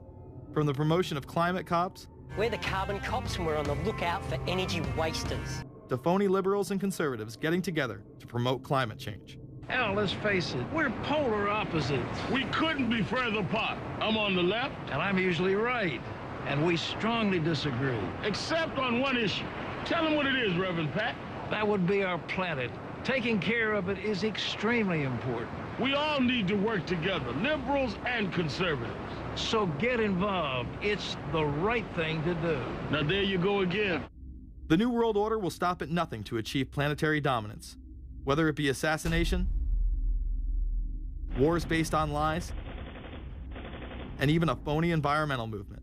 So it should come as no surprise that they have been tracking, tracing, and databasing our lives for years. Many people are aware that the Bush administration engaged in warrantless wiretaps on American citizens. What they don't understand is that it has come out in court that all the major telecommunications companies have been secretly storing every piece of data received from our phones and our computers and handing them over to the National Security Agency. You heard about the government secretly listening in on phone conversations without a warrant, but there is evidence that your email is also being tapped. The government has been intercepting most emails as part of its terrorist surveillance program. That program has been criticized as illegal because it's missing an important ingredient: search warrants. Several years ago, Klein says he came to suspect that AT&T had installed secret computer gear designed to spy on internet traffic at the request of the National Security Agency. This is just a small part of the picture, as AT&T was not the only company involved and emails were not the only issue. The NSA was installing Norris Insight systems, which are capable of monitoring billions of bits of internet traffic per second. It was also able to monitor any calls trafficked through its system, all websites visited, all instant messaging, and separate types of transaction records. The secret room at AT&T contains gear which enables the government to look at every individual message on the internet and analyze exactly what people are doing. Here's another document. It mentions a company called Norris. Norris makes computer software that can swallow and analyze 10 gigabytes of information every second. That means it could go through all the information in all the books in the Library of Congress in a little over 15 minutes. The documents Klein and others were able to produce were then censored by the NSA. Bankston isn't allowed to talk about the documents in detail. The government has since had them sealed. But he says what is in there boggles the mind. We are talking about a substantial portion of all the communications traffic in the United States. The policies have been shielded by the Obama administration and continue to this day. Attorney General Holder has publicly stated lawsuits be thrown out of court, and after several attempts, Klein and other cases were thrown out as well, once again citing the national security of what used to be a constitutional republic, not a massive corrupt slave state. Living in the New World Order, when it's close to completion, for the average citizen, for people like you and me, is going to be essentially slavery. We're never going to be able to get ahead. We're never going to be able to amass enough wealth, essentially to retire or to do what we want to do in life. We're going to constantly be working for the man. They're creating essentially a two-class system. So it's going to be an inner ruling elite and then everyone else. And I got news for you. You're everyone else. The New World Order that is currently being built revolves around creating a global technopoly ruled by the elite, in which they dominate and control a severely reduced populace, which they treat as their pets. In the New World Order, the people are the enemy. Internal documents released in March of 2009 reveal that the Department of Homeland Security is targeting citizens who discussed the New World Order, people with a Christian identity or sovereign citizens who argue that the government has gotten away from the intent of the Constitution and are strong states' rights advocates. People who are anti-immigration, stating, extremists will argue that immigrants are taking the jobs of U.S. citizens during times of high unemployment and without paying taxes. People who oppose the Federal Reserve banking system. People who display constitutional party or libertarian material. People who support Ron Paul. And those who have bumper stickers containing anti-government rhetoric. This document is one of literally thousands that make everyone a possible terrorist. This establishes a pattern of demonizing ordinary citizens while giving draconian powers to the state. You are considered guilty until proven innocent. As technology is developed, separate parts of their command and control system are beta tested around the world. Here at home, Boy Scouts are being trained to take on returning veterans and disarm domestic extremists, while national programs such as City Year are training young people to serve the government. I am change. I am fierce. In the United Kingdom, it has been established there are over 4 million CCTV cameras. That is around one camera for every 14 citizens. Their purpose is not to solve crime, as it takes 1,000 CCTV cameras to solve just one crime. It is to create a tattletale society in which everyone is under constant surveillance by the state and those around them. The company Internet Eyes is now paying people to log on to the internet and watch CCTV cameras in real time as they turn in criminals for cash. Families deemed by the state to be unfit in England have now been put under 24-hour CCTV supervision in their homes. This program has plans for 20,000 families in England, which is to double in the next 2 years. Your every move in both your home and the outside world is under constant surveillance by a criminal elite who operate above the law. As we are constantly under the microscope, their activities remain in the shadows. Obama extended diplomatic immunity to Interpol with Executive Order 12,425, further empowering criminal behavior within our own government. In the Middle East, endless wars will continue. Under the Obama administration, we have sent tens of thousands of more troops into Afghanistan, all while the same network exposed in the Iran-Contra affair discussed earlier controls the opium trade. It was revealed in October of 2009 that the CIA had been funding puppet Afghani leader Hamid Karzai's warlord brother for the last 8 years. He is the lead opium dealer in the region. It seems the same cartel that was dealing drugs in the 80s and 90s never stopped. After all, how else could the government fund black operation programs across the board? The Karzai regime has whole sections of it which are drug supported, and we can't touch it. We turned Afghanistan into the major supplier of heroin for the world. It happened under CIA supervision. This continues while many of the Taliban are literally on U.S. payrolls. Is there a possibility that we have Taliban employees? The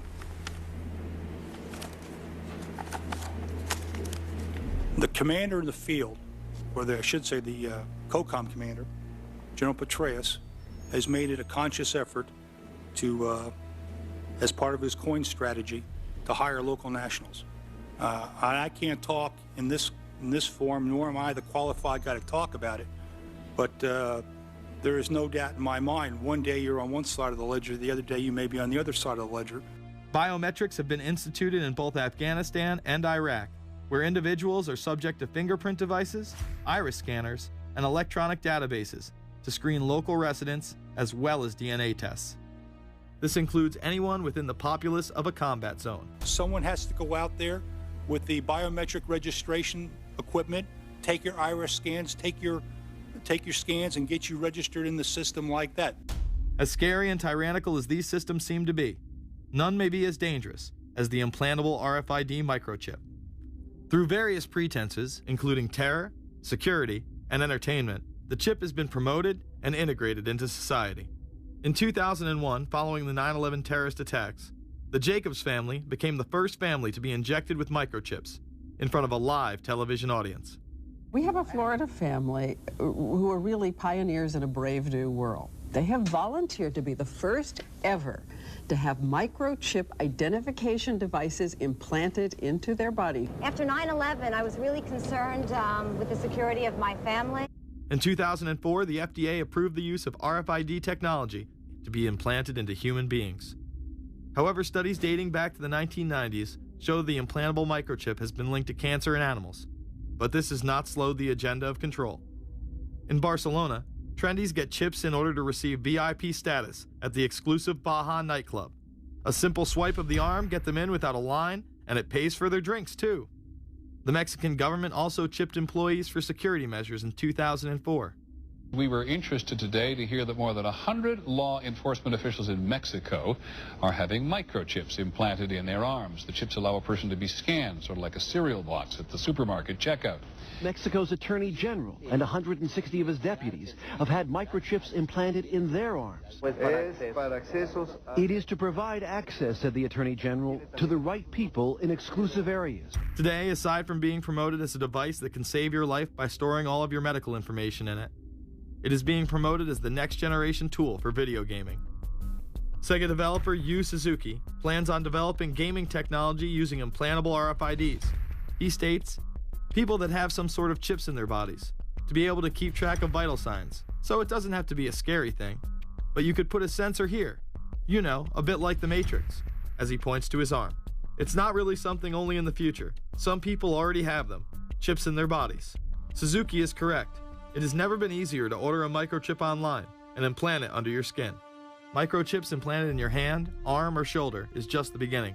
Some have already taken implantable brain chips that may enable the blind to see again, the deaf to hear, and much, much more, including the ability to download information directly into the brain and instantly communicate with anyone in the world, creating a worldwide mind. It's very interesting that the way that the New World Order is going is moving towards a system that is identical to that, whether it's going to be an implantable microchip, an RFID, a thumb scan, whether it's going to be some sort of a tattoo. Imagine a planet where every human being is required to be chipped at birth. This would be the final tool implemented in a command and control world government system in which the elite rule the masses with total control of their lives. This is, of course, a terrible predicament for those of us who are convinced that this system is slowly but surely destroying this country and has to be changed. But we can't count on the elected presidents to do it, and we can't count on the elected Congress to do it. We somehow have to mobilize the technological resources of the internet to create some kind of new political force in this country. So is there anything else about the ruling class we should know? Politicians, business leaders, and media figures are often portrayed as pillars of morality while they describe themselves as Christian conservatives. Nothing could be further from the truth. In reality, many of the elite are groomed at a young age to take part in occult rituals. Those who attend Yale are indoctrinated into the Order of Skull and Bones, an elite secret society cloaked as a fraternal order. Yale University is 300 years old this year, and were you to visit its campus, you would see that it still has exotic clubhouses, which look like tombs where Yale's legendary secret societies meet. Their prestige and importance have largely evaporated, but the rituals are still a secret. And so when we heard that some enterprising characters had managed to spy on the famous Skull and Bones Society, we couldn't resist. Skull and Bones, people say it's a fraternity at Yale University, but it's really a postgraduate organization. So it was founded in 1832, And it's not like a normal fraternity. People don't pledge. These people choose who they want to come. So they do the recruiting. They recruit 15 people every year, people who they see are going to be powerful people in the future. So they're recruited when they're a junior in college. A lot of these people come from really wealthy and influential families because they know that this person has the resources to then elevate them to a position of power that can benefit the club. The video shows the neophytes, or initiates, kissing a skull, then performing a mock human sacrifice. Horrific screams caught on tape include chants of, "The devil equals death, death equals the devil." True. Famous alums include Senators John Kerry and John Chafee, to name two, cabinet secretaries such as Averell Harriman, and 3 presidents, William Taft, George Bush, and George W. Bush, who's been reluctant to talk about Skull and Bones. Does it still exist? The thing is so secret that I'm not even sure it still exists. Former Skull and Bones members and current members have been presidents, heads of the CIA, senators, heads of business. I mean, huge, huge corporations. These people have the network that brings them to such a position of power that most people could only dream of. Bush would run against his fellow bonesman and distant cousin John Kerry in 2004. You both were members of Skull and Bones, a secret society at Yale. What does that tell us? Not much, because it's a secret. Is there a secret handshake? Is there a secret code? I wish there were something secret I could manifest. 322, a secret number? There are all kinds of secrets, Tim. You were both in Skull and Bones, the secret society. It's so secret we can't talk about it. What does that mean for America? The conspiracy theorists are going to go wild. I'm sure they are. I don't know. I haven't seen the web. Number 322?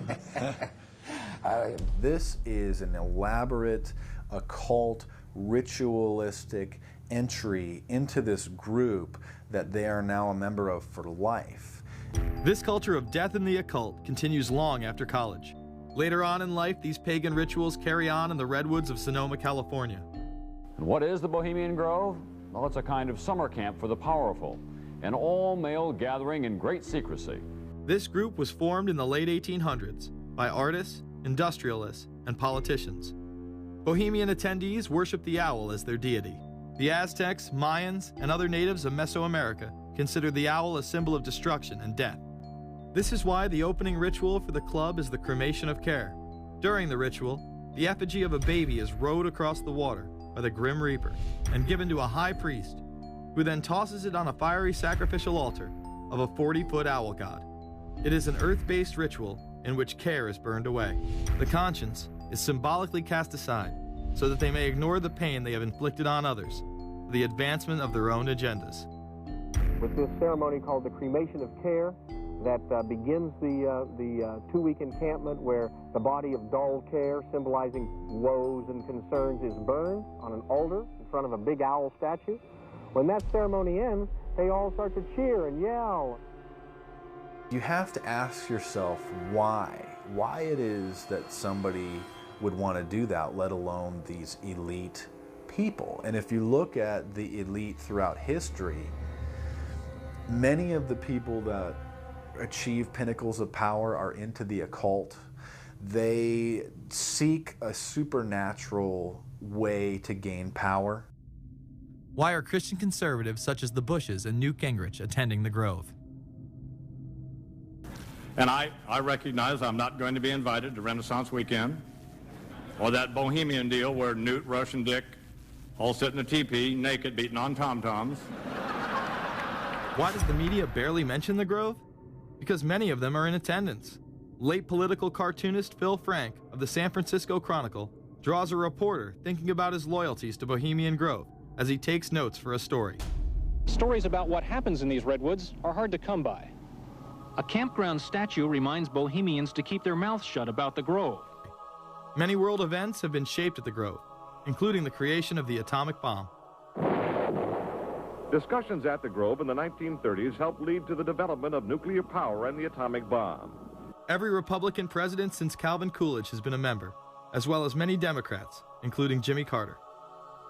If you look at the membership lists of the Bohemian Grove and the Council on Foreign Relations, the Bilderberg Group, a lot of the key level people are overlapping and are involved in numerous groups.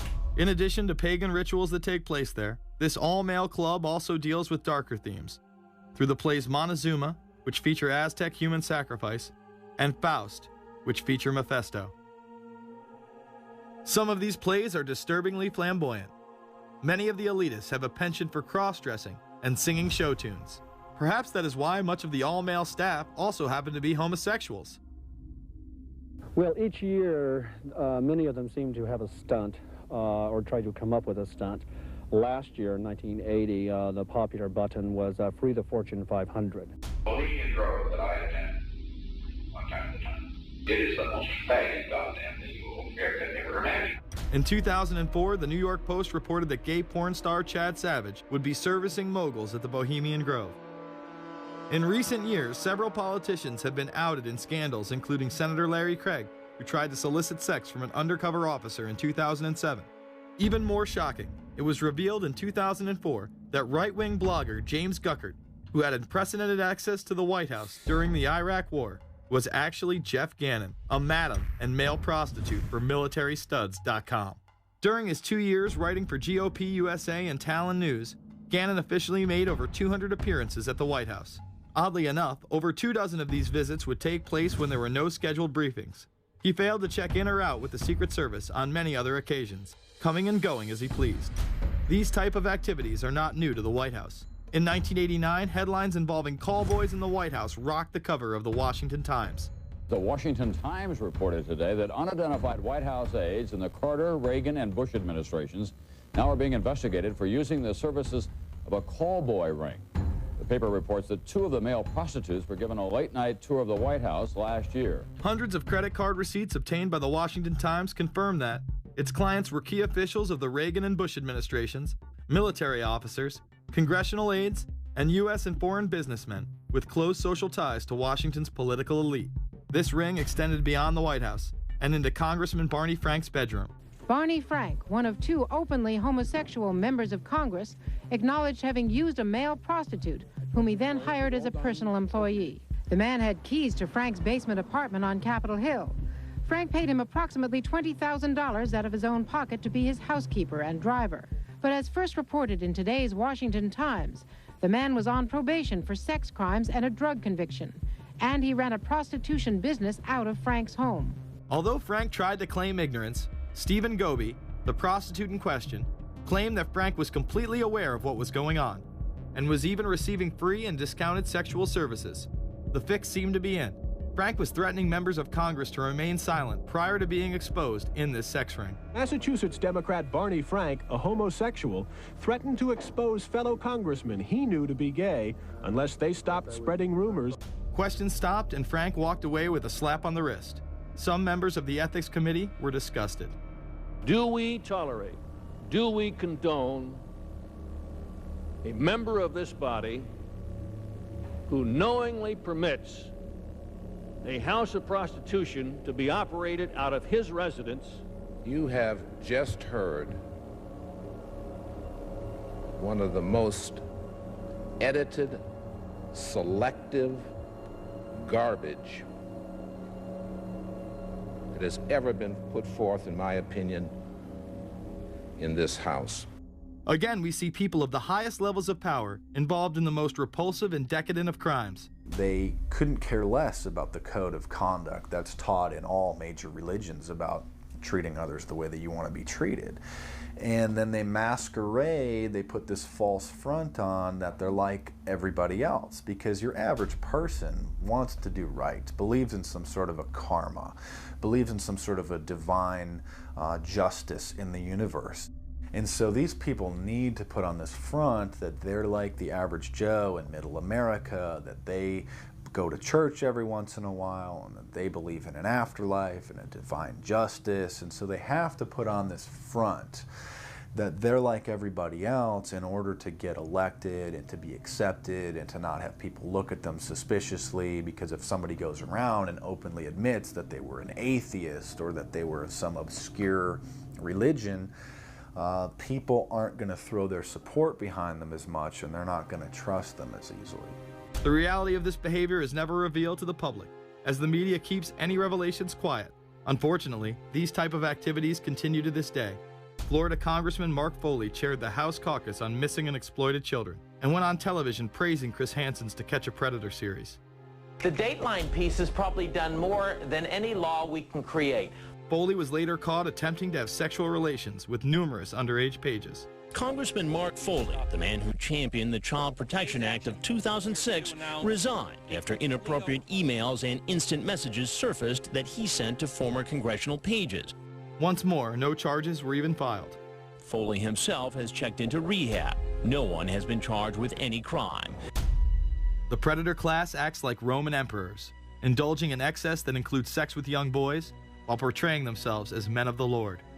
The insanity is that we have allowed an interwoven elite criminal class to rule over us while posing as the saviors of the planet. We have learned they will stop at nothing to achieve their goals and are not held accountable for their crimes. They prey on the system rather than protect it. This is not a new world order of peace and prosperity. It is not a world government to save the earth.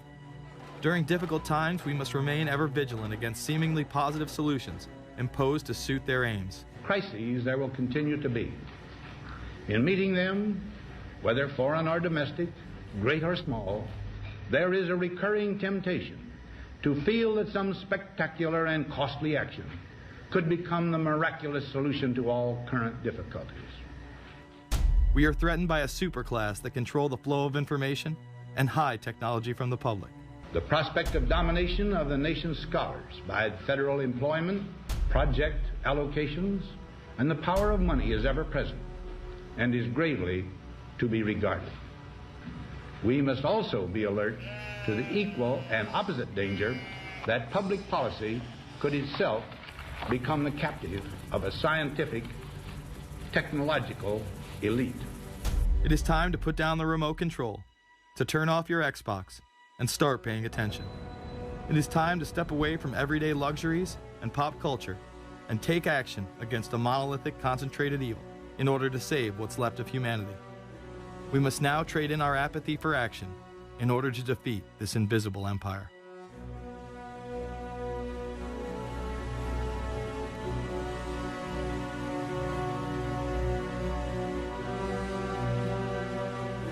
How set up are we to deal with this New World Order? I think we're going to hear a lot about that today. Let's take the New World Order. It's an interesting phrase. I've been thinking a little bit about the structure of the world, right? The New World Order, as everybody says. The peace could yield to the pernicious New World Order. The New World Order. The New World Order. The New World Order. The New World Order. This New World Order. Stay fixed on your goal of imposing the New World Order. We kept talking about a New World Order. A New World Order. That's what we need now. A new world order with swing. One war and one victory doth not a new world order make. Conservatives used to believe in the United States of America rather than the United States of the New World Order. The ambition to create a new world order. Whose world order is this? And of course, what he called it was the New World Order. Respect for a new world order. We can see a new world coming into view, et cetera, et cetera. That's the core of the new world order that we want to try to build. It's the sole superpower, new world order. New world order. A new world order. To a new world order of peace. Let's say a new world order, for want of a better term. Entities of the new world order. The whole concept of new world order is something else. It really says that the state is God. The state will play a bigger role in the economy. New order. What Wilson wanted was a new world order, not just a new world order. In order to compete in the New World Order. Compete in this new world order. This is the third leg of the New World Order. We had the World Bank, we had the IMF, and now we had the World Trade Organization. A rigid New World Order. This hoped-for new world order. Constructing a new world order. In the new world order of the 21st century. The new world order we're going to put in place. In this new world order. In this new world order. The patriots in this country are not going to see their rights diminished in order to create a new world order. That President Bush has described as a new world order, which we all share that same desire. A new world order is surely in the making here. Are we ready for the new world order? It's a timely and often controversial question. You don't hear a politician speak the way you do in America. It's about the future of Europe and a new world order. Mr. President, thank you so much, and I hope to have you again, and I hope to see you again.